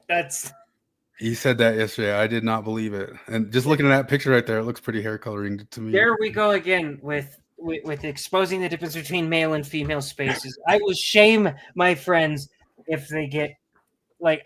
I think I upset my father-in-law and brother-in-law because they were talking about. My father-in-law is pretty much totally bald, and my brother-in-law is really close. And I'm not like far behind. I've got a pretty nice bald spot up there. And they were talking about like, you ever considered getting hair plugs? And I made the joke. I was like, oh man, if you guys get hair plugs, I'm gonna bully you so hard. I think they got a little hurt over that because I think they were actually considering it. I was like, oh, want to do it. Have you heard there's all these guys nowadays saying that there's really, really good ones that work out of Turkey? So all these guys are flying to Turkey. Oh God. And there's like all these videos on TikTok and stuff of like all these men just conspicuously having coffee and eating in Turkey. Just look at all these white dudes from America hanging out here in this coffee shop in Turkey with weird bags on their head. Like they're look, I would love to not have this bald spot. And like maybe if there was if all I had to do was drink more water to get rid of it, yeah, I'd do that. But if you're like, you got to take all these pills and go through a multi-$1,000 I don't trust any of those transplants. Oh God, no! I don't trust a single getting bald. Yeah, they're all terrible. So the disagreement is that Natasha knows the overall data better, but John. I doubt that she does. She doesn't. Thousands of Mormons who have left their religion one day and the next day decided to open their marriage, and that doesn't usually work out very well. Which is So data. there was a time where I would ask therapists who work with the Mormon spectrum, and John did the same thing, where you would ask therapists how many ex-Mormon couples are doing ethical non-monogamy in a way that's really healthy, and the answer was always zero. Ethical is such a qualifier there. Zero. Because if anything goes wrong at all you got to do is be like, well, that wasn't ethical non-monogamy. Sorry, I'm trying to back it up when I back it up with lights. What did you say? I said that the ethical is such a qualifier right there because anytime it gets fucked up, all you got to be like, well, it wasn't ethical non-monogamy. They were just doing shitty non-monogamy. Yeah. Dang it, I didn't try to light that back up on purpose. How many ex-Mormon couples are doing ethical non-monogamy in a way that's really healthy? And the answer was always zero. So this That is my experience, so I can add to that data. I know of last week I said more than years I've been out. I would venture to say I could label near 30 couples. I venture that I could. But that's 20 something Well, years no, out. no. They were doing non-monogamy. They were not doing ethical non-monogamy, because it's just like communism. You know, it's real communism hasn't been tried because real communism is utopia. Real ethical non-monogamy hasn't been tried because real ethical non-monogamy is ethical. stigma developed that, hey, you're going to lose your faith, you're going to open your marriage, you're going to do mushrooms, you're going to get drunk, you're going to. I'm gonna go ahead and like throw, like, I wouldn't 100% throw it, but I would throw it, that some of the shit that started happening with Kara and her ex-husband that went all south with Sam is right in the divorce same. queen. Yeah. You have this kind of dumpster fire of. You could say that not only there's not just fallout between the couples, there's fallout between the friends who get wrapped up in the possibility of that happening. You know, the situation, you're going to get divorced, it's going to be really messy for the kids, and this kind of stigma developed. But what does the data show? And the data shows when you have the things in place that make a monogamous marriage great, like really excellent communication and support. And this is such a caveat. Like, if everything goes great, it works 100% of the time. If it works, then it works. That's such pee hacking. That's pee hacking. That's 100% pee hacking. And this Forrest mentioned it's a form of begging the question. I'm like, and I say you're correct, but also it's a no true Scotsman fallacy. You see, no true ethical non-monogamist would get jealous when his wife is get taking miles of dick on the weekends. He feels compersion. Don't you know what compersion is? Compersion is the opposite of jealousy. Crazily enough, it feels a lot like jealousy, but it's the opposite of jealousy. It's when you feel really great for your wife, that she's enjoying the miles of cock that's going into her snatch. You should come with the no true Scotsman puppet cuck. And that could come. The no true Scotsman puppet cuck could come on with the no true slut fallacy with certified sexy vocal fry. And that kind of thing. And you actually have those things in an ethical, non-monogamous situation, that not only can it be really beneficial for the human development of the partners involved, but also it can be a stable environment for children, and that these children can grow up. For 2 years since we started studying this. For 1.5 years, and the child's 7 and hasn't realized what's going on yet. How many people do you know? Okay. So like what?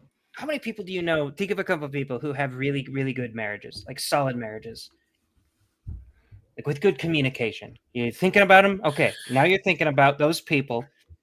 How many of those people you think would benefit from fucking outside their marriage? It improves it. It improves it. You guys are doing great, but it makes it even better. Or maybe not even better. Maybe at least like the same. It just stays the same. The best marriages I can think of would be fucked over by this. And it's so immediately obvious to anyone who isn't fucking galaxy brained. Or the secondary fallout that happens. Like I said, 100%. The old bestest buddies, our favorite ex-Mormons to watch, Sam and Kara, were bestest buddies until Sam started floating ethical non-monogamy to Kara, and now they're not buddies. You know, that's fallout too, that I don't think gets in the data. With more adults than just 2 around that are committed to their growth and development, and the kids seem to be developing in ways that are very healthy. And on the spiritual side, we know, and this data I do know because it's part of my own field and my own work. On the spiritual side, we know that for some people, my own MIT work with this data and these data numbers that I'm crunching. What's the square root of pi? I gotta get this data crunched in time for my paper tomorrow at MIT. Journey that they make as far as self-actualization and differentiation and what does that work, mean? What is self-actualization?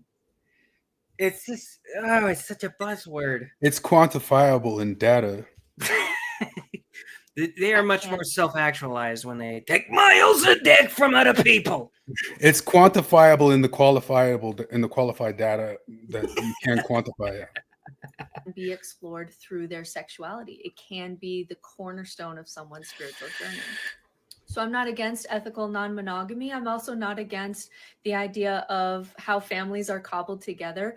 For me personally, with my partner, I am monogamous, but with So this part, Jonathan called a Foucault, where it's kind of more a concept creep thing, where she expands the concept of adoption as being the same thing as ethical non-monogamy for the kids having multiple parents. with our children, we have adopted children, and so they have a mom and they have a birth mom, and they have other adults other than me that are a part of our family. And for as far as my children, some of them are related, some of them are half related. Do you think the data says that that situation is better for the children than if they didn't just have two parents? You know, Yeah. Or is it just like it's passing? It's got a passing grade. It's got to be passing grade. Yeah. And some of them are not biologically related at all. And we say that, you know, love is what makes a family. And we've cobbled together this family that is connected through intention. None of that has anything to do with ethical non-monogamy. And with adoption, there's a lot of things that come up with that, things that require extra communication skills and therapy and require some extra navigation skills. And yet it's been the best thing for my children and the birth parents involved, and also me and my partner.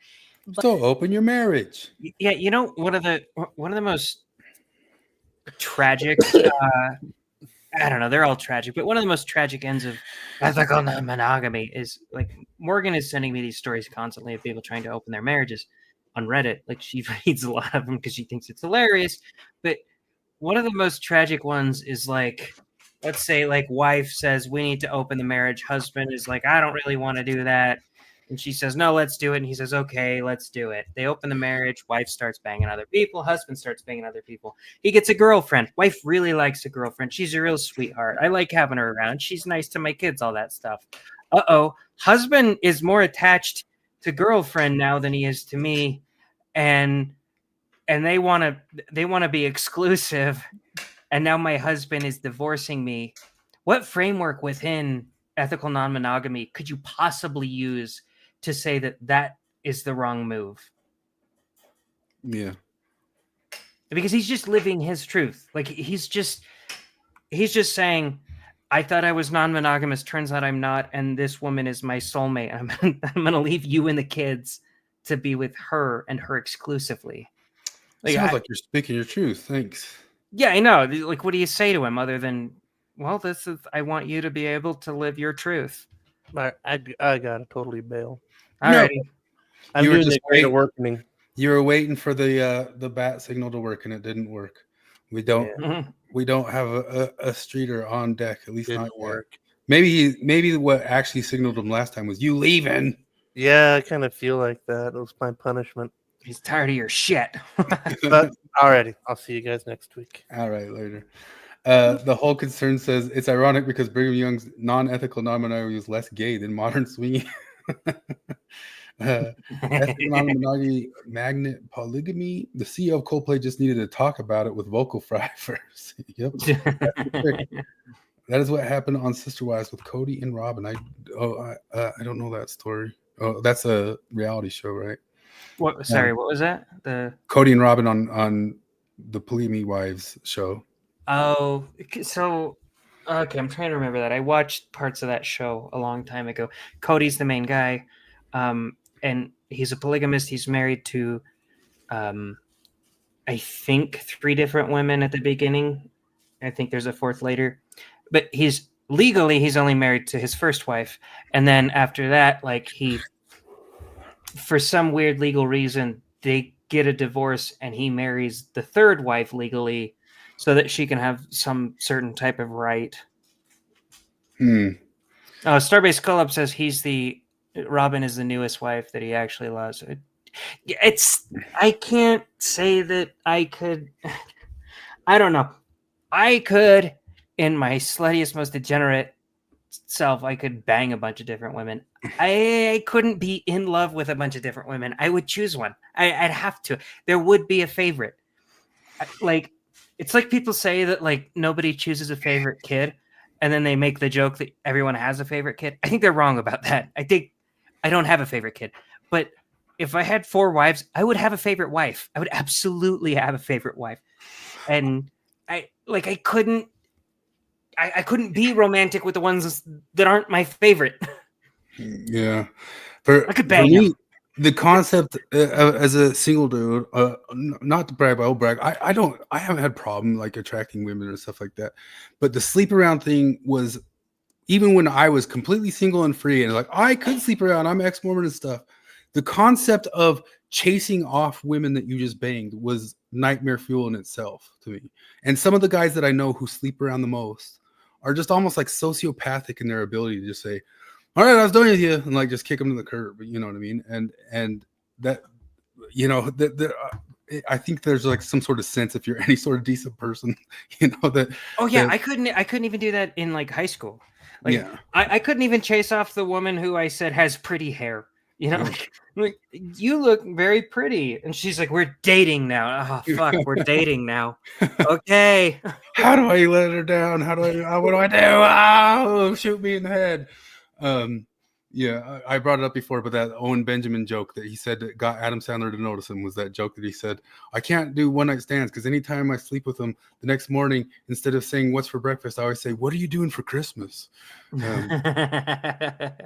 But I brought this up before, but the show Big Love, if you watch Big Love, I watched the behind the scenes DVD stuff of that. And that whole show is about Mormon polygamy. And it's a decent show, but it also kind of shows like what a nightmare it would be to try to keep 4 women happy at the same time. But I was always waiting for one of the women in that show to have like some sort of realization, like I got to get away from this and go become my own person and go get what's right and best for me. But that doesn't happen in the show. The whole show ends with them all kind of staying together and working it out. And I was listening to the behind the scenes things of that Dustin Lance Black guy, who was one of the dudes behind the Prop 8 documentary back in the day. He's a gay dude, and he also did the Under the Banner of Heaven movie and all that stuff.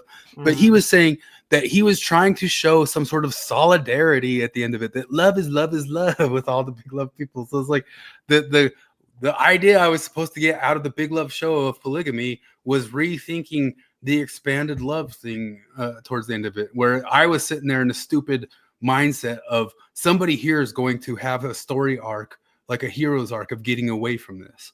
And nope, no, that didn't happen. They didn't mean for that to happen. But also, there's a history of a lot of unethical kinds of adoption, but it's been the best choice for me and my family. And in some cases, the data shows, like when it comes to enthusiastic consent, it's not that the polyamorous community is doing as well as the monogamous community. We know that the polyamorous community and the queer community are far better across the board when we look at things like, do they value consent? And they also live a lifestyle that may not. It's like that. Well, that's the one metric that they're peaking or something like that. They have data for that. Like, what other metric? Like, I thought you were gonna say across the board that they're better. Like, their kids get the best grades or something like that. Like, give me a good metric. Not be for everyone. I really don't think that everyone could be a nihilist or an atheist. And yet I give tools and resources for people who are drawn to this particular lifestyle of building your life without a grand narrative. And so even in my own life, I'm living in a way that maybe would not be healthy or appropriate for everyone. So in short, if you watch that whole thing, the ex-religious community, when they're bringing all their baggage from patriarchy, especially there was a time when like ex-Mormon You know men how, were really causing problems and ex-Mormon women were not dating them at all. You know how there's some like foods that are really bad for some people and not really bad for others? Yeah. Yeah, I feel like that's a good thing to note, right? If I'm talking about a diet. Like there's certain foods that are really bad for some. Like some people are lactose intolerant. Some people, milk is a great source of calcium and whatnot. Some people are lactose intolerant and they can't eat it. And I feel like these people just take that as anything you possibly eat. Anything. You can't shame me for eating anything in the world. And they can go as close to say like, oh, like for some people, donuts are nutritious, and for other people, donuts aren't. And you're like, well, no, not really. But then they go full into they go full retard with it, and they're like, well, some people like eating rocks. And maybe for some people, eating rocks is nutritious. But for me personally, I actually can't have a well-balanced diet if I'm eating fucking rocks. And that's what I feel about with marriage. There's certain people who like it actually works better for my marriage if my wife is the breadwinner and I'm the stay-at-home dad. I can get behind that. I can be like, yeah, no, that works for some people. But as soon as you say, actually, it works better if we don't have a fucking marriage at all. Our marriage actually works better if we're not really married and we fuck other people. Like, no, you're eating rocks. Yeah. Because they were bringing all of their patriarchy, but now with just like no sexual filter at all. And it was really causing problems in the ex-Mormon community. But that was not because people were opening their marriages. It's because we were coming from no sexual education, and it was causing problems when we were trying to essentially explore sexuality. I don't think you could prove that out in the data there, lady. I think you're making an assumption and assertion about why it didn't work. But we're like sexually like 13 years old, but we have partners and we have children, and it was. If we were sexually 45 years old, we could have done it better. Causing and a I lot will of say issues. that there's like, I mean, there's some merit to the idea that like Mormonism stifles sexuality to it. Like the whole good girl syndrome thing. Yeah, that's a thing that like, it is a bit, it's fucking whiplash when they tell you that sex is like the sin next to murder. It's terrible, terrible. And then all of a sudden you get married and you're like, fuck, just fuck all the time. Do anything you want all the time. Just go at each other. That's men are pretty equipped. Like when I got married, I was like, hell yeah, I've been waiting for this green flag to go. And but women are more like, wait, what? But I think that is one of like the bigger lies of like the whole modernity of just Hollywood and TV shows and all that stuff. The stuff that was lied to me from the TV show Sex and the City as a kid, where even the Sex and the City lady came out and said that she now regrets that lifestyle that she lived, the lady who wrote it. Yeah. But the concept of casual sex was always just like the biggest lie in the world. Like there's no free lunch, man. There is no free lunch. Well, and that was the thing. I've talked to one of my friends about this. Like we're millennials who grew up exposed to hardcore porn for me, like I was exposed to hardcore porn from the time that I was like, I don't know, 5. Like I found it on a shitty dial-up connection when I was very young, and I saw some fucked up shit. And I felt like, and a couple of my friends that are my age have told me they feel the same way. Like I always felt like the porn I would try to watch, it was always stuff that made sex just seem completely casual and inconsequential. Yeah. It was just like you're hanging out with your friend that happens to be a super hot chick, and she's like, hey, yeah, I'm bored. You want me to suck your dick? And you're like, yeah, I guess. And she sucks your dick. Yeah. And that's all that happens. And that could happen. It would be, which is, I think, one of the fantasies of porn. One of the bigger fantasies of porn is that it could just be that casual and that easy. Yeah, it is. And I remember my mom she gave me the sex talk way after I had already seen hardcore porn. And so when she's telling me that like sex between a man and a wife is something like beautiful and it's a wonderful expression of love, my reaction to that was like internally like, ew, what are you, a fag? Ugh. And even now I have that reaction a little bit. I've tried to kind of curb it out for the most part, but I think that's kind of what porn does to people, is teach you that sex and love are not tied together even a little bit. Like you can have sex with people you love, or you can have sex with people you don't care about. That's what it is, and that's what ethical non-monogamy is. It's like I just want to fuck other people. Yeah. Because there's inherently something wrong with ethical non-monogamy, we were messing it up. We were ruining it for everyone. So between that, I think those. I don't think that you can prove that out. I think you're doing a post hoc justification for why it didn't work, and I don't think you're right. debate between John and Natasha, I am Team Natasha because that's really team data on this one. Okay, no, it is not. Natasha was not Team you in that. Are you going to acknowledge that Natasha was mad at you too for what you said? And we were Team you and Team John, which would make her back off. Oh, dude bros are into this. Oh my gosh, dude bros, the words that she always likes to use. But I was on there like, we were griping that like, well, nobody's been saying this for years all over everything, but now she can say it. But at the same time, we're like, I'm really glad somebody's saying it. I'm glad somebody's saying it and somebody's just being open and honest and be able to have that conversation now. I like that stuff that, what's his name? He said he'd even come on this show. Risto asked him, or Jonathan asked him, the dude from that Christian show who was the Sean. talk between RFM, Sean, the debate between RFM and the Midnight Mormon. I why can't I remember his name? Anyway, but the way he frames it, like the ex-Mormons leave the world and they're like declawed cats released back into the jungle. Forrest brought up a good point. He said, I hate how lack of sex education is always the scapegoat. That's always fucking what it is. If we educated the kids better on sex, they would stop. Oh, Sean McCraney, Starbase. I mean, I like the way he kind of frames some of that stuff. But I do understand what John was saying when he was looking at the experience of so. Because honestly, like I hate that we have to concede to, like, I hate that we have to concede that ex-Mormonism just gets all degenerate like this. You know what I mean? He's like, why couldn't we just be, just get along fine, go along fine, Many ex-Mormons and ex-religious people who just didn't have the skill set to be able to support really doing ethical non-monogamy in a healthy way. So for me, I can attest that I know many people who found this to be part of a relationship that works for them, but also part of their spiritual path. And it can be really expansive and really beautiful, a place where they do really deep inner work, where they also... This sounds like the Reddit woman who's just like, I cheated on my husband, and like, I know it's kind of fucked up, but I'm really glad that I did it because I learned so much about me. Yeah, you're just sitting there home and you had a really good conversation with her because you're good at conversing, because conversing is what makes you open, that sort of stuff. She comes home and she says, how was it? And she says, I did deep inner work.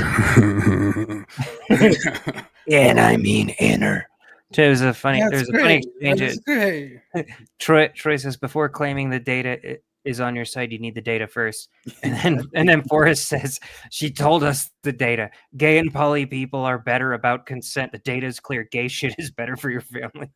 That's true, though. He's also probably right that it's probably that they're working in, because we do know, like, in the gay world, like, especially men, polyamory is far more prevalent, and they probably actually do, because men are a little bit better at No, I've decided, like, one of my they're probably including that in their data, is like all the gay men in there. They're just putting it all together. Like, one of my foundational tenets of whatever the fuck it is that I believe is that anytime your ideology like relies on blank slate theory, I just dismiss it outright. Yeah. And communism applies it relies completely on blank slate theory, because like the thought that hierarchies couldn't exist, like that we could humans aren't jealous, humans aren't possessive, and it was just capitalism socialized into the thought that we could condition that out of millennia of evolution is absurd and ignorant, and I don't use that word very often. Fallacy. But also like God, sorry, I lost my train of thought. I would say, like, there's data out there that chimps are great pets. Chimps are very, very, very good pets. Until they turn 6, they rip your face off. Yeah. But they're very, very good pets. The data says it. It bears it out. Oh, well, the blank slate thing is like, in order to believe in ethical non-monogamy, you basically have to believe in blank slate theory, because you have to believe that men and women are like foundationally very similar in their mating strategies. And they're just not. Like, read a section of a paragraph of the wiki on evolutionary psychology, and you'll realize that that's just all bullshit. you don't even have to read anything. You just have to think about it for a half a second and think, like, what was this like in caveman days? What would a cave woman's strategy be for breeding, and what would a caveman's strategy be? It would make sense that the caveman might fuck as many women as possible, because that spreads his seed out as much as possible. So he has a little bit more leeway there. A cave woman's strategy, it makes total sense that she would try to tie the man in, because humans, like our offspring, are just completely helpless. Their heads are massive, so it fucks up female humans to have a baby a lot more than it fucks up a female horse or a female cow or anything like that, because we're more cranially developed, I guess. And so it, like, a cave woman cannot raise an infant on her own. She needs a caveman there. And so then it comes into the caveman, and it pushes him a little bit in that direction, because the caveman genes that passed on were the ones that stayed with the cave women more often. And so this is all just very intuitive. And this just relies completely on Blake's slate theory. Sorry, I'm ranting like fucking Jim Bennett. No, it's a good rant, because I mean, I'm thinking about the same things. It's so obviously like the stuff that you're sexually attracted to is tied to that in some sort of way. Like, why are you into big boobs? Obviously, because it's tied to your reward system in some sort of way to nab a woman who would be good for breastfeeding future offspring. No, that's actually just spiritual entirely, because spiritually speaking, big boobs are fucking awesome. I think Dan Dennett was the one who said it, is like, you're not looking at like a sexy ass and saying, "Ooh, that's a sexy ass." You might gross you out to think about it, but you're thinking like, that's a good ass to give to my offspring. Yeah. You know what I mean? And it might mess with your brain a little bit, but Mitchell made a great quote. Real estate is the safest investment. The data proves it. Sex therapist in 2006. Yes, yeah. That's a good point, because I mean, that's what I'm saying about the chimpanzees. Like, the guy who raised a hippo as his own kid said, "I've socially trained this hippo to be like my kid," and then he got mauled to death by the hippo. Try telling this to pit bull owners. Holy fuck. But up through the first 10 years of his life, he totally socialized that hippo. But that's just kind of it. Is like, we do not have, like, so many things in the current day changing things from the blank slate theory. We don't have the data because we don't have the long-term data. Like, people who wrote in from Craigslist for stuff that's happened in the past 2 years is not data yet. Like, we do not know how this thing plays out in 30 years yet. And well, we do know that we don't have very many people to judge it off of up to this point. Do you remember when Benjamin Boyce had on his podcast? I think we tried to show some clips of it here, and I wouldn't be able to pull it, but he had on that IAEA lady who then, like, she had like a whole Substack where she wrote about her birthday gangbang and like documented it and put data out about her whole birthday gangbang. But Benjamin was asking her, like, what about, like, isn't your sexuality tied in some way to your reproduction? And she was just, what? Why would it be?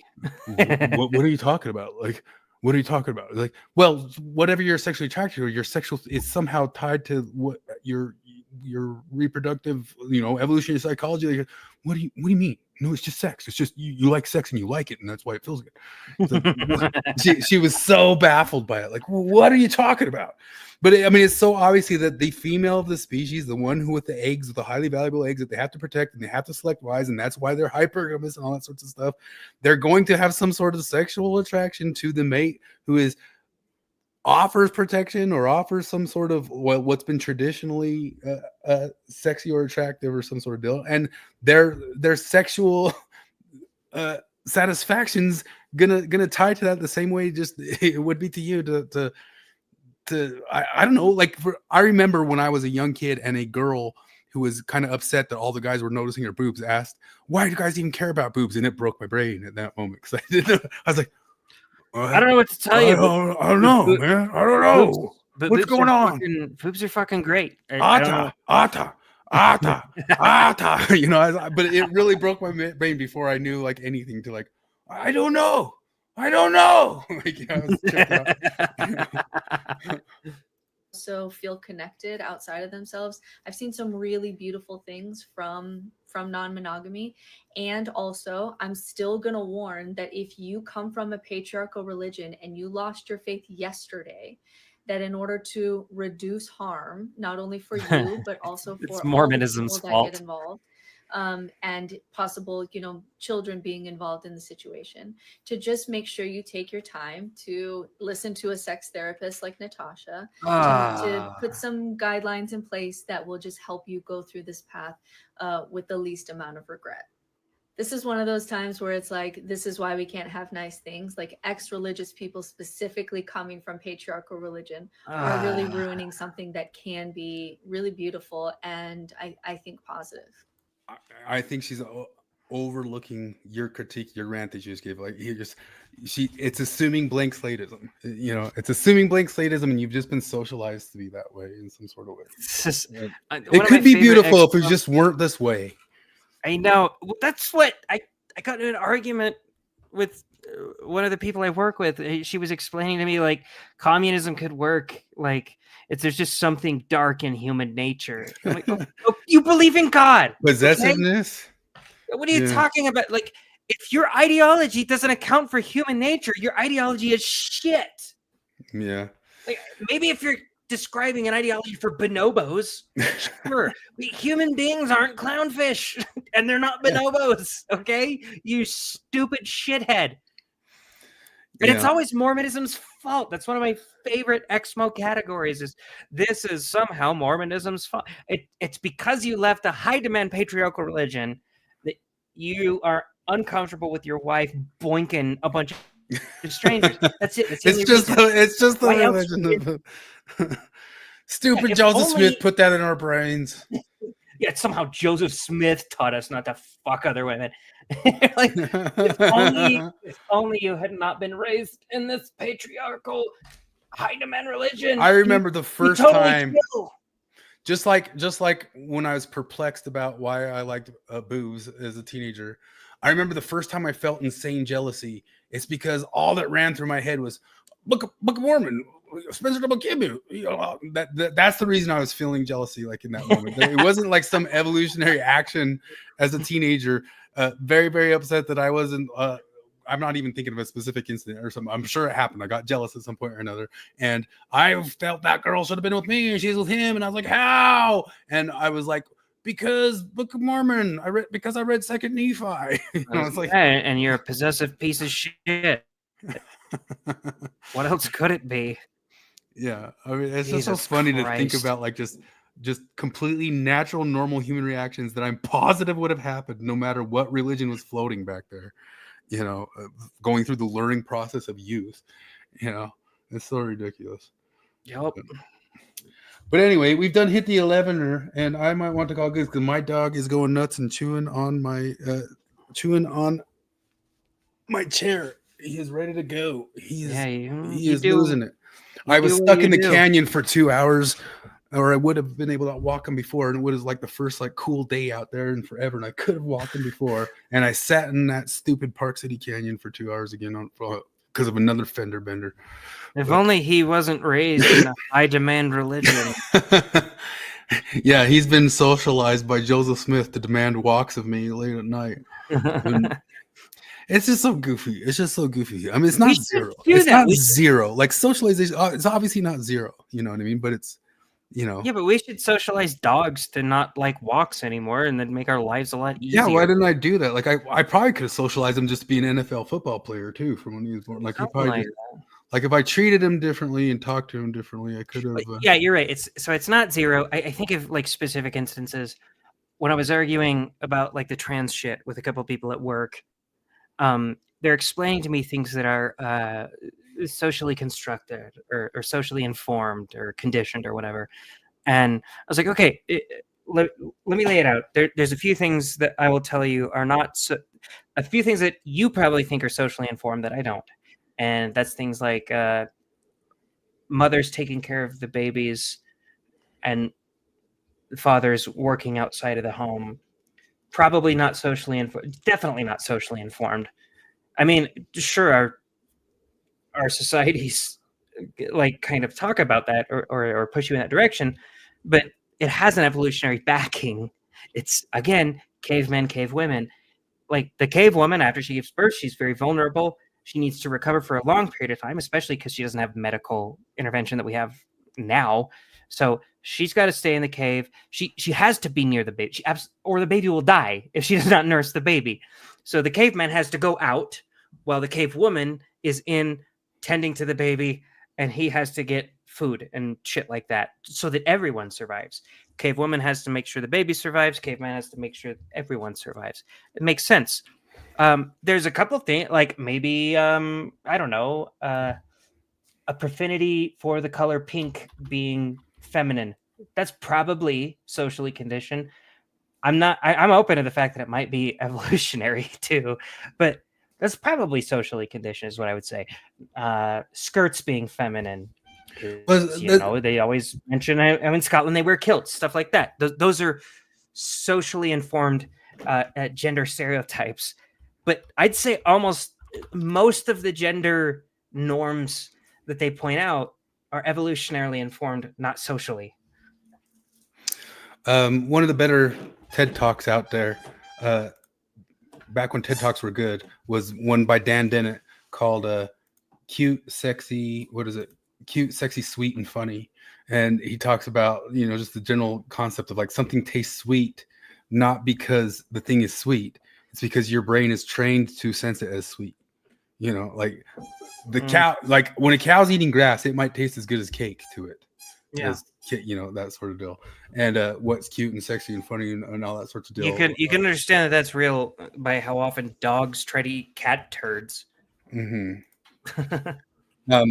But the flip side of all this, as we've mentioned before, is if stuff's just if it's blank slate and stuff is that socially constructed, you have to understand then that your high demand religion or some gay person's high demand religion was what socially constructed them to be gay. Like you'd have to say, thank you, high demand religion, for making me gay. Like you probably wouldn't be gay if you were born over in my life. Like if you were born over in my life, I guess I didn't get high demand religion enough or whatever sort of thing. Or is it natural?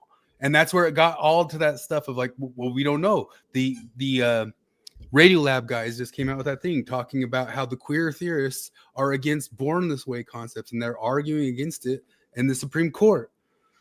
But now there's Jim Bennett talking about on Ether's Elephant when he goes into it, is like, now the brethren take the stance that it is born and it is abuse. Well, the queer theorists don't believe that, Jim Bennett. Queer theorists don't believe they far more blank slate theory of what's happened to you since but that has to be the thing. If it's just socially constructed, your socialization had to have made what your sexuality is. Yeah. So thanks, Mormonism. If we get rid of the high demand religion, there probably won't be so many gay dudes around here. Maybe that's true. But there's two sides to that coin, like every single time, But I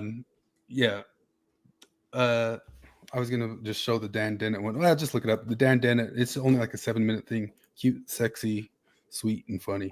It looks like the Dan Vogel episode eviscerating the Book of Abraham and Jacob just dropped. So Jacob's catching it from all sides nowadays. I thought it was tomorrow.